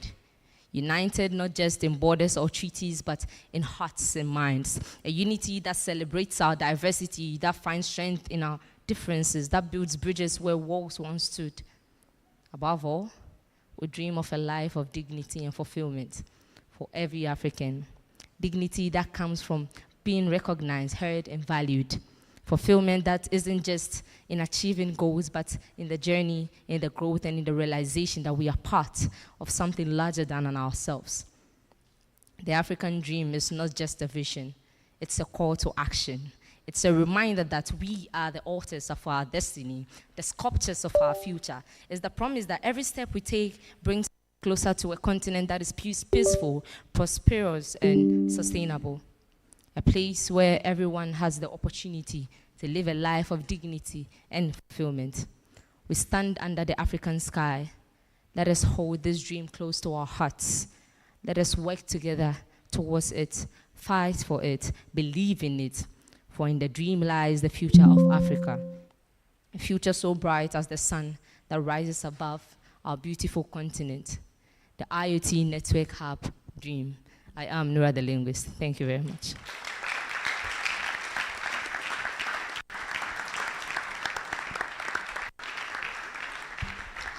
Wow. Is that all you can do for Nora the Linguist? A good round of applause for her. Yes. Thank you so much for changing the atmosphere for us. Thank you. So, now next, I'd wanted to follow the footpath of Nora, but I think I'll not try it. I'll rather try and get some AI to do that work for me. That's the power of AI. We can tell it to let us do something we are not used to, so that we can keep saying words, joining them all together after it has crawled the internet. Thank you so much, Nora the Linguist, all the way wherever she came from, and she has given us all these beautiful things. Yes, some of us, this is all we can do. We can't do what you did. Memorize all those things and saying it. Wow. Well done. Right about now, we're going to take another presentation. Now, this presentation is coming from someone that, when we mention this person, you think that is a very tall, huge man. But when the person comes on stage, then you go like, ah. When Samuel was giving his presentation, he said that a cousin of his went to school, and then the person chose to do visual arts, and the parents were like, why visual arts? Go and do the other courses or the other subjects. Now, this next person that is going to come on stage, when this person was a young child, told the mother that when he grows, he wants to become a visual artist. As of that time, he was telling the mother, visual arts and all this artistic work were not in the known. So no parent will advise the child to go and do that. I remember his story. He would always run from school and go to the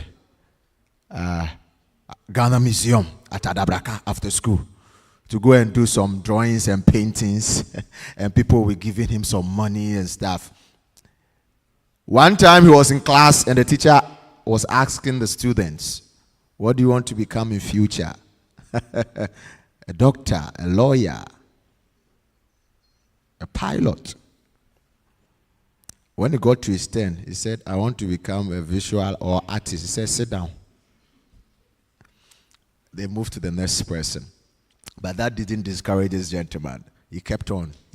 And today, he is the Pan-African Arts Ambassador. Because of what he stood for, he has toured the world with the act. For the awards and the accolades, I will leave it for this person to come and list them himself. He has an organization by name VASEV, which empowers visual art students, and they move around this country and actually move around the continent of Africa, moving from school to school. And his sole aim is to empower visual art students. Last year, they were in the central region. They taught about 10 schools in the central region. And next year, I don't know what he's planning to do. Ladies and gentlemen, I always say, if I had met him earlier, I wouldn't have done the course I did when I was in SS. What course? Don't worry. We are all in it together. Don't worry. I'll keep my course, keep your course. He'll come and tell us his course. Ladies and gentlemen, help me welcome Ambassador Prince Kojo Hilton.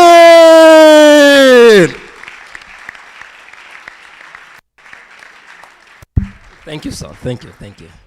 Hello. Good afternoon. Yeah, I'm short. But short but what? Mighty, right? Great. My name is Prince Kojo Hilton. I was born right here in Adabraka, Dance Bar. Who knows Adabraka Dance Bar? Adabraka. Then Reverend Ezru's church. Yeah, next to the church. I share the same wall with the church. And that's why I started school. Okay, so I'm a visual artist, a fine artist. And growing up, I said to myself, I want to become one of the most celebrated artists in the world. I was in P4 when my own class teacher discouraged me. The MC mentioned it. He said, what do you want to become in future?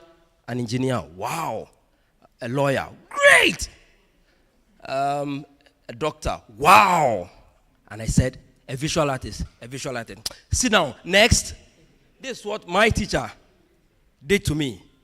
I never gave up. I stood in that same class and I told myself I'll one day become one of the most celebrated artists in the world. And by the grace of God,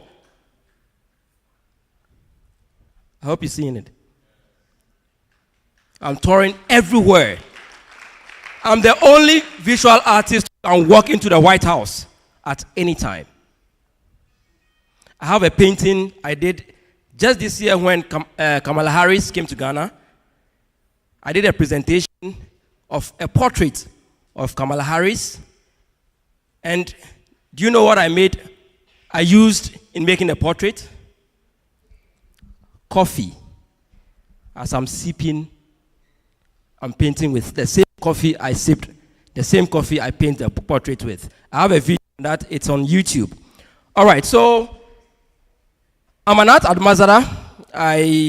For the past 15 years, I've been grooming, talking about art all over, because I realized that we have been sidelined for so long a time. If you have the passion, if you have the talent, and you want to study visual art in senior high school, and maybe you go to SS with 6-1s, high grade, they say, go and do science. Why art?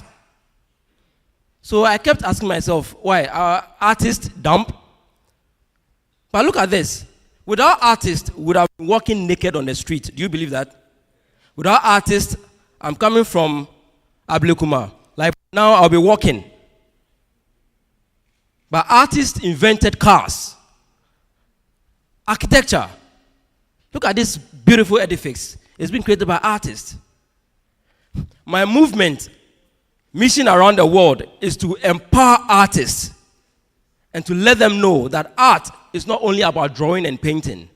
I have a short video that will be played here, and you will see things that you've been seeing on TV and at some places, and you never know the one behind. Please play the video. Let's go.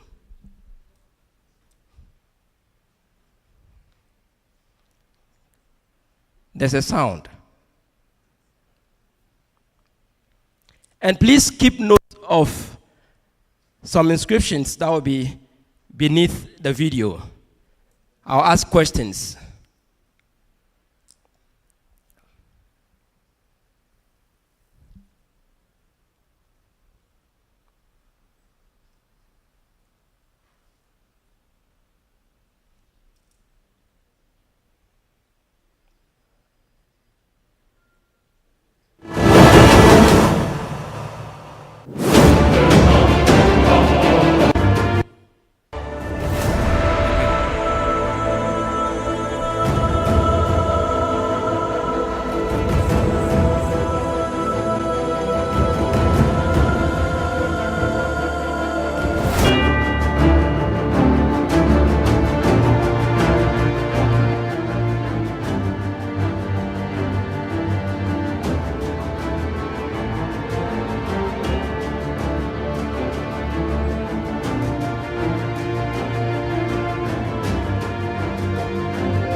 Transforming a donkey into zebra on a Hollywood film set in Nairobi, Kenya. On this film set, I was employed by Jean-Claude Van Damme.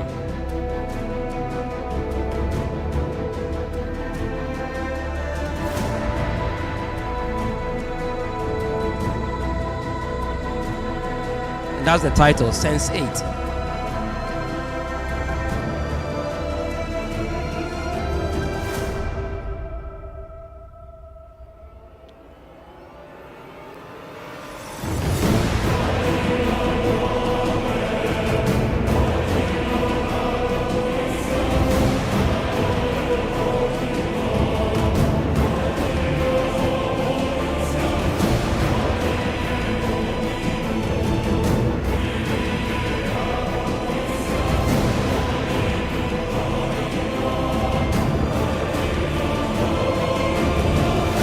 This was done in 2012, the Guinness Big Eruption.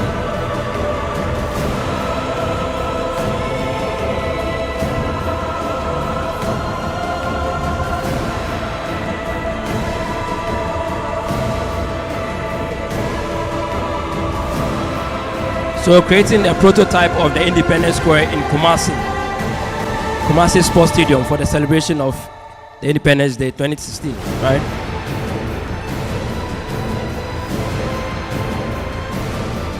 Ghana meets Niger. Since they started, I've been a stage designer.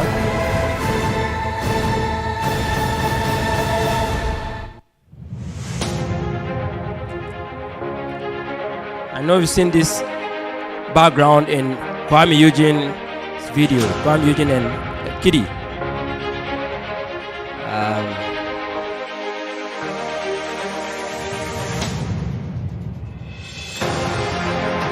So when it comes to set design for stage drama, my recent one is the gods are not to blame. How many of you have seen the gods are not to blame? The one that was shown at the National Theatre. Okay, so what I did on that set, you saw the swearing sword. That was my magic.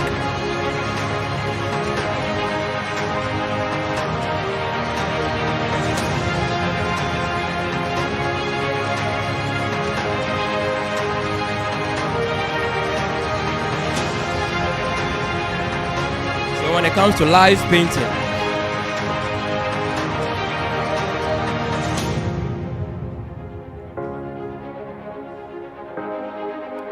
this was a set I did for Latif Abubakar, a play where the whole story happened in the forest, and the conference center stage should be transformed into a forest. The Chulole you see there is not real, I built it.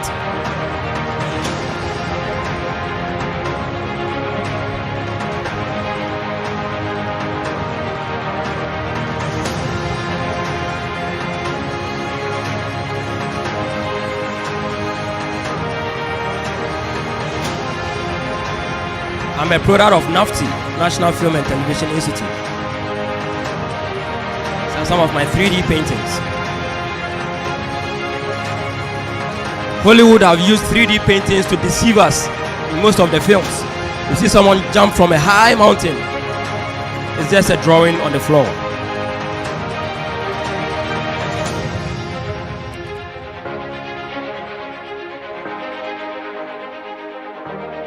Art is powerful. Artists are great.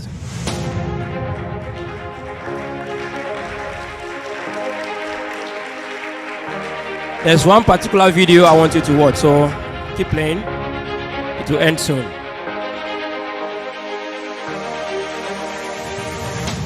Where did you see this?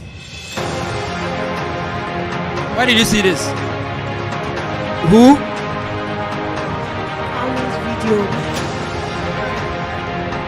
And when you saw it, you thought we went on real location, right? It was all done in a studio.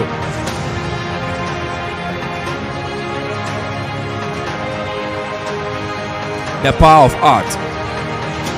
If you're an artist in this room, never see yourself as little.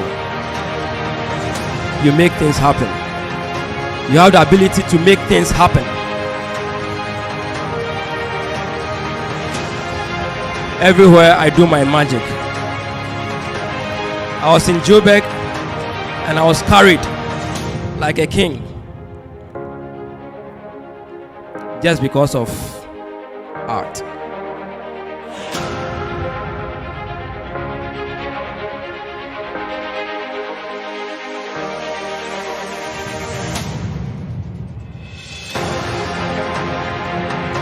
So when it comes to creating monster, huge stuffs,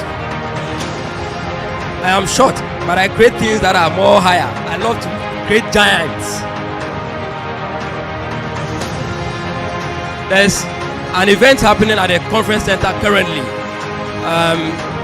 The second coming of Nkrumah, currently at the conference center. If you enter from the main gate, your extreme right, there's an experience that I created. It's still there this afternoon. You can go see it. And this is a live portrait I did under 3 minutes of Sir Sam Jonah live on stage. And on that day, the personalities at the event, hey, you can't go wrong. You saw them?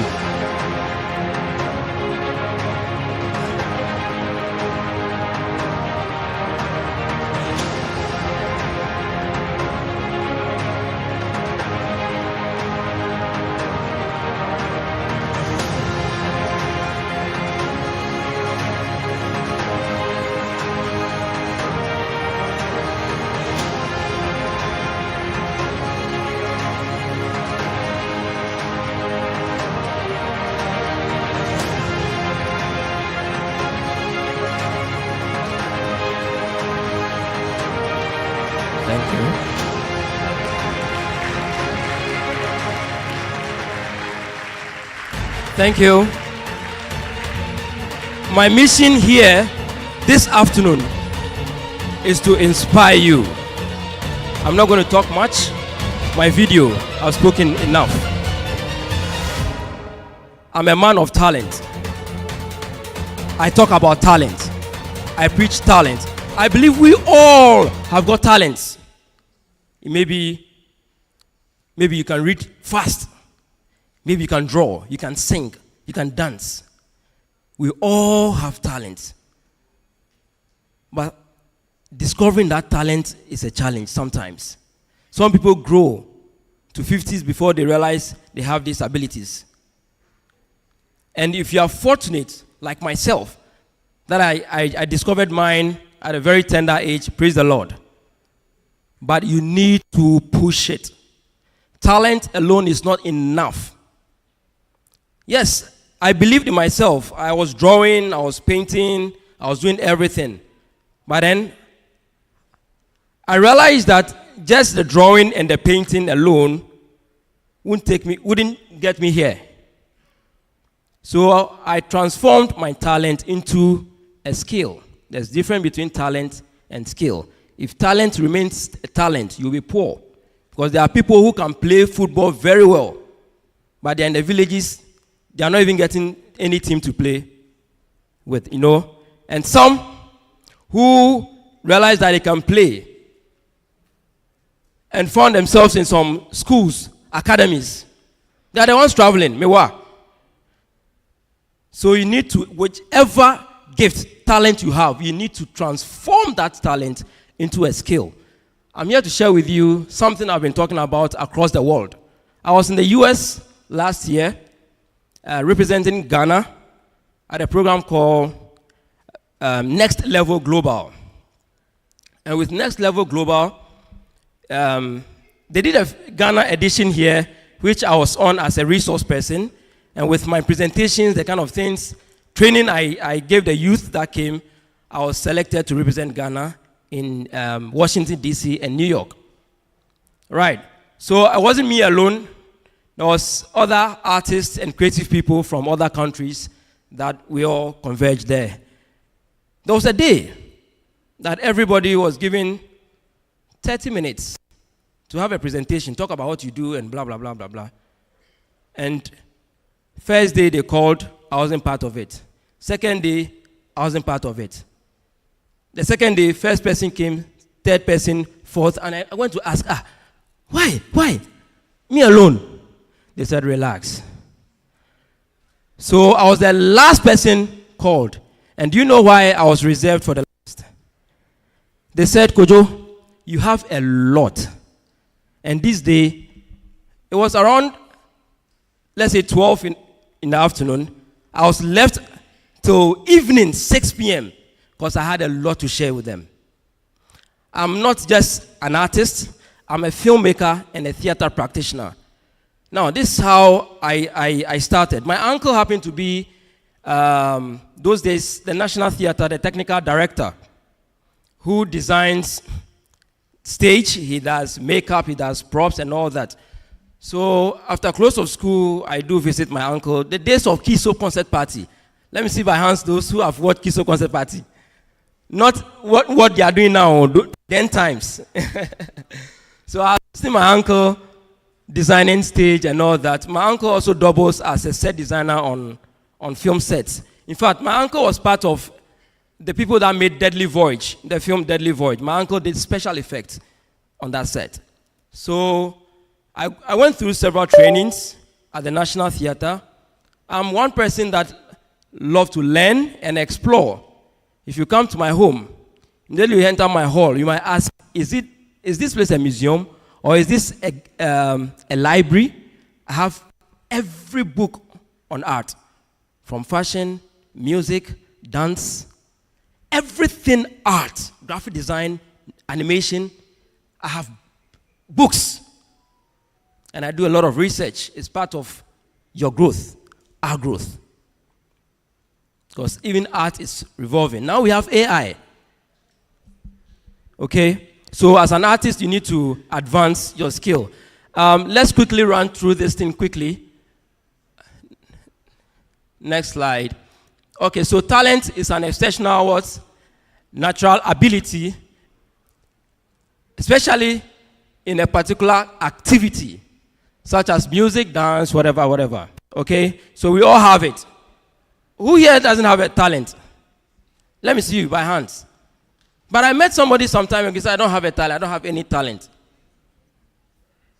But that person can talk. He can talk from morning to evening. I said, this is your talent. This is your talent.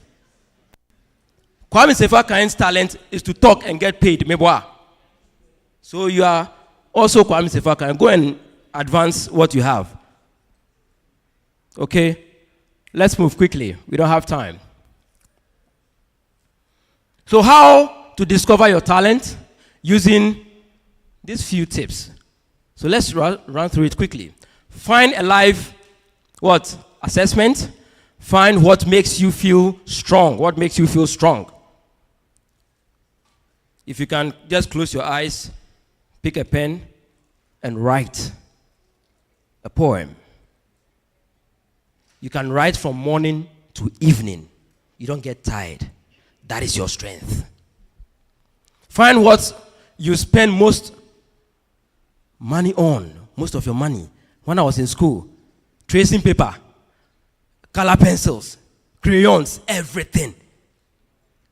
In fact, I do susu to go buy color pencils and brushes. That's what I spend my money on. Ask your friends what your best and worst qualities are. Ask your family what you love as a child. If you go to my family and ask, Joe, hey, they'll tell you. I was drawing on the walls using chalk. In our days, there was this soap called Azuma Blow. Do we still have it? How many of you knows that Azuma Blow? Okay. In my family house, if you have that soap and you can't find it, I have stolen it. If you have that soap and you can't find it, I have stolen it. Do you know what I do with the soap? You see, it's soft. You can carve. So I just take anything, knife or blade, and then carve human heads. So I have like 100 human heads with soap that I stole from my family members. And that alone, the beatings I receive every time. Okay, let's move to the next slide. So develop your talent. Talent must be nurtured and transformed or developed. Your talent must benefit yourself and others as well. My talent is benefiting me. I'm making money. I'm traveling. I'm enjoying life. My daughter is enjoying my money. My family, my sisters, I have 2 siblings. They're enjoying my money. My talent is benefiting the people I'm training across the world.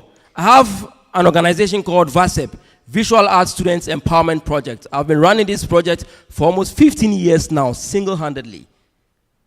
I taught senior high schools, universities. By the grace of God, I've done this in South Africa, Gambia, Equatorial Guinea, Nigeria, and some schools in Ghana. And we are still moving. Your talent shouldn't benefit you alone. Next slide. So I mentioned there's difference between talent and skill. I was drawing and painting. I'll tell you, NAFTI didn't teach me how to design set. I went to NAFTI to study art direction and production design from NAFTI, right? But NAFTI didn't teach me how to design set. I was doing all these things before I went to NAFTI. But it's good I had NAFTI as part of my profile. Today, I didn't even do degree at NAFTI. One funny thing, I did certificate at NAFTI. But today, when you enter into the reception of NAFTI, the giant screen or the TV screen that runs their programs, I'm on the screen as one of the cherished alumni who is doing great across the world. By the grace of God. Next slide. Okay, so this is what I want us to talk about. I have 3 things to share with you. When you are able to transform your talent into a skill, these are the 3 things your skill or your talent will demand from you. First, focus. Second, and third, constant practice. I am the type that I never get tired when I'm practicing. I keep moving. Next slide, please. Never give up, eh? Now, research. Equip yourself. If you discover you can sing, you need to equip yourself. If you discover you can write, what do you do to equip yourself? Research, having a mentor, formal or non-formal education, buy books. Create a library. And have a vision. Next slide. We don't have time. Now, how do you face the industry after acquiring all this? You need to make your way into the industry. The reason Ghana, I'll focus on this country. The reason why our entertainment industry, our creative art industry is not really booming the way it should is that a lot of us come out of school with our degree and whatever certificate, and we don't know where to go. We don't know where to fit in. And we don't have that connection in the school. You don't even know what's happening in the industry. If you are doing graphic design, you don't have the connection. You don't know what is happening in the industry. Now, begin by working for no fee. When I say this, people are like, my school, we are called body degree, but I should work for no fee. If you're out of school, what do you have to show? You have nothing to show. That paper, what you have to show is what I call portfolios or profile. And how do you create your portfolio? If you don't work, if you don't do something. Because if you're out of school, no production company will entrust you with their production because they don't know what you have done. You don't have pictures to show. Okay, so begin by working for no fee. Tell them, I would like to design your set for you. Like one lady did for The Gods Are Not to Be Blamed. She designed a set. And that was the first time designing a set. And look at how she blew big time. You know. And now that has becomes that thing she did has become what? A portfolio for her. Now join organizations. If you're an artist, join the art association. If you're a lawyer, join the what? If you're a nurse, you don't have to stand alone. I joined GAVA so many years ago as a floor member, but working hard, I became Greater Accra Regional Chairman for Ghana Association of Visual Artists, and that also added up to my portfolio. Great. So I hope you read everything there. All right, so good attitude, good communication skill, self-confidence, staying truthful to yourself. If you can't do this, say you can't do it. Don't kill yourself. Now, appreciating others' efforts. That's another area we'll talk about another time I meet you. There are a lot of artists who don't even promote other artists, other creatives. It's good to encourage or your peers or your colleagues. It's very important. Collaborations, make good use of social media. I'll tell you, Facebook has done me more good. My social media platforms, maybe another time. Today there's no time, but Mr. Joshua, please organize this program again. Okay, I have a lot to share. Thank you. Now, there's one thing I want to add. take recommendation letters. A lot of us, we don't even know what it is. Even if we know, we don't know the value of it. If I work for Charterhouse, I design something for Charterhouse and I'm being paid, that money stays with me. But after I take the money, I go to the Charterhouse boss. Okay, so I designed the first ever man-made volcano for your event. Please, I need a recommendation letter that states that I, Prince Kojo Hilton, created this for your company. Now, this note, I have a lot of them. I brought samples I'll share with you later. This just short letter is a 50-50, it's a win-win thing. It will help the company. Example, just as Hollywood called me for a project, they asked me to send them my works and letters from institutions that I work with. I sent them what Charterhouse gave me. And now today, Hollywood knows that there's a company in Ghana called Charterhouse, that if they want to do something in Ghana, they can contact them for it. It's very important. When you are traveling, when you say you're a musician, if you say you are a dancer, you're an engineer, have all those recommendation letters. It's not just about the money. Awards are important too. Somebody say, I don't need award. Who told you? Me.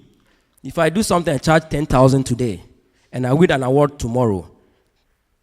The next day, that same thing I did that I charged 10,000 will be 15,000. That's how I use my award. Ghanaians don't know how to use award. It's not just a plug, bikeke, anambwa. And lastly, I hope this short meeting has inspired you. I'm hoping that maybe from next year, we'll organize another one that will have enough time with you, right? Thank you so much. God bless you. The name still remains Prince Kojo Hilton. And to also let you know, Wikipedia confirmed me this year. So if you go on Google and you type Prince Kojo Hilton, Wikipedia will tell you everything about myself. Try that right now. Try it right now. Thank you. God bless you. All right, thank you. Round of applause for him. Wow.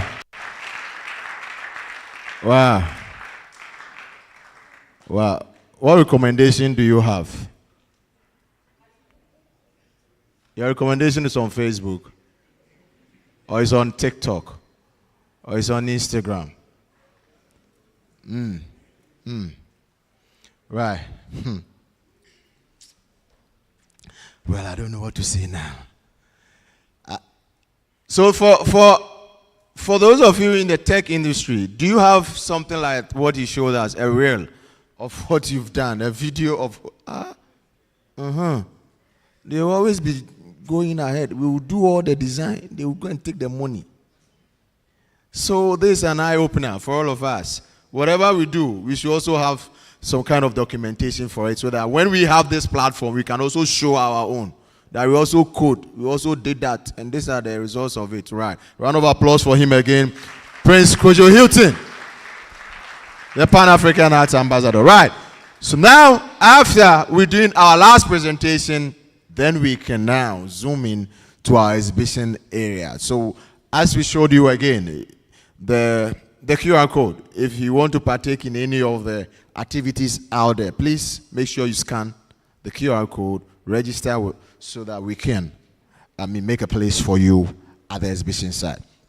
Now, those of us who love playing FIFA, those sports, those things. For me, I tried it once and I stopped because they were scoring me. I hate it when I restart. I never won a game. So the next thing was to try and then break the code so that when I get the ball, everybody stands and I go and score. Those were the FIFA 98 days, not now. Now the current ones, they are more advanced. We have in the house here a representative from esports who is going to take us through a presentation on the future of esports. Ladies and gentlemen, help me welcome Kwesi Hayford to give us a presentation on the future of esports.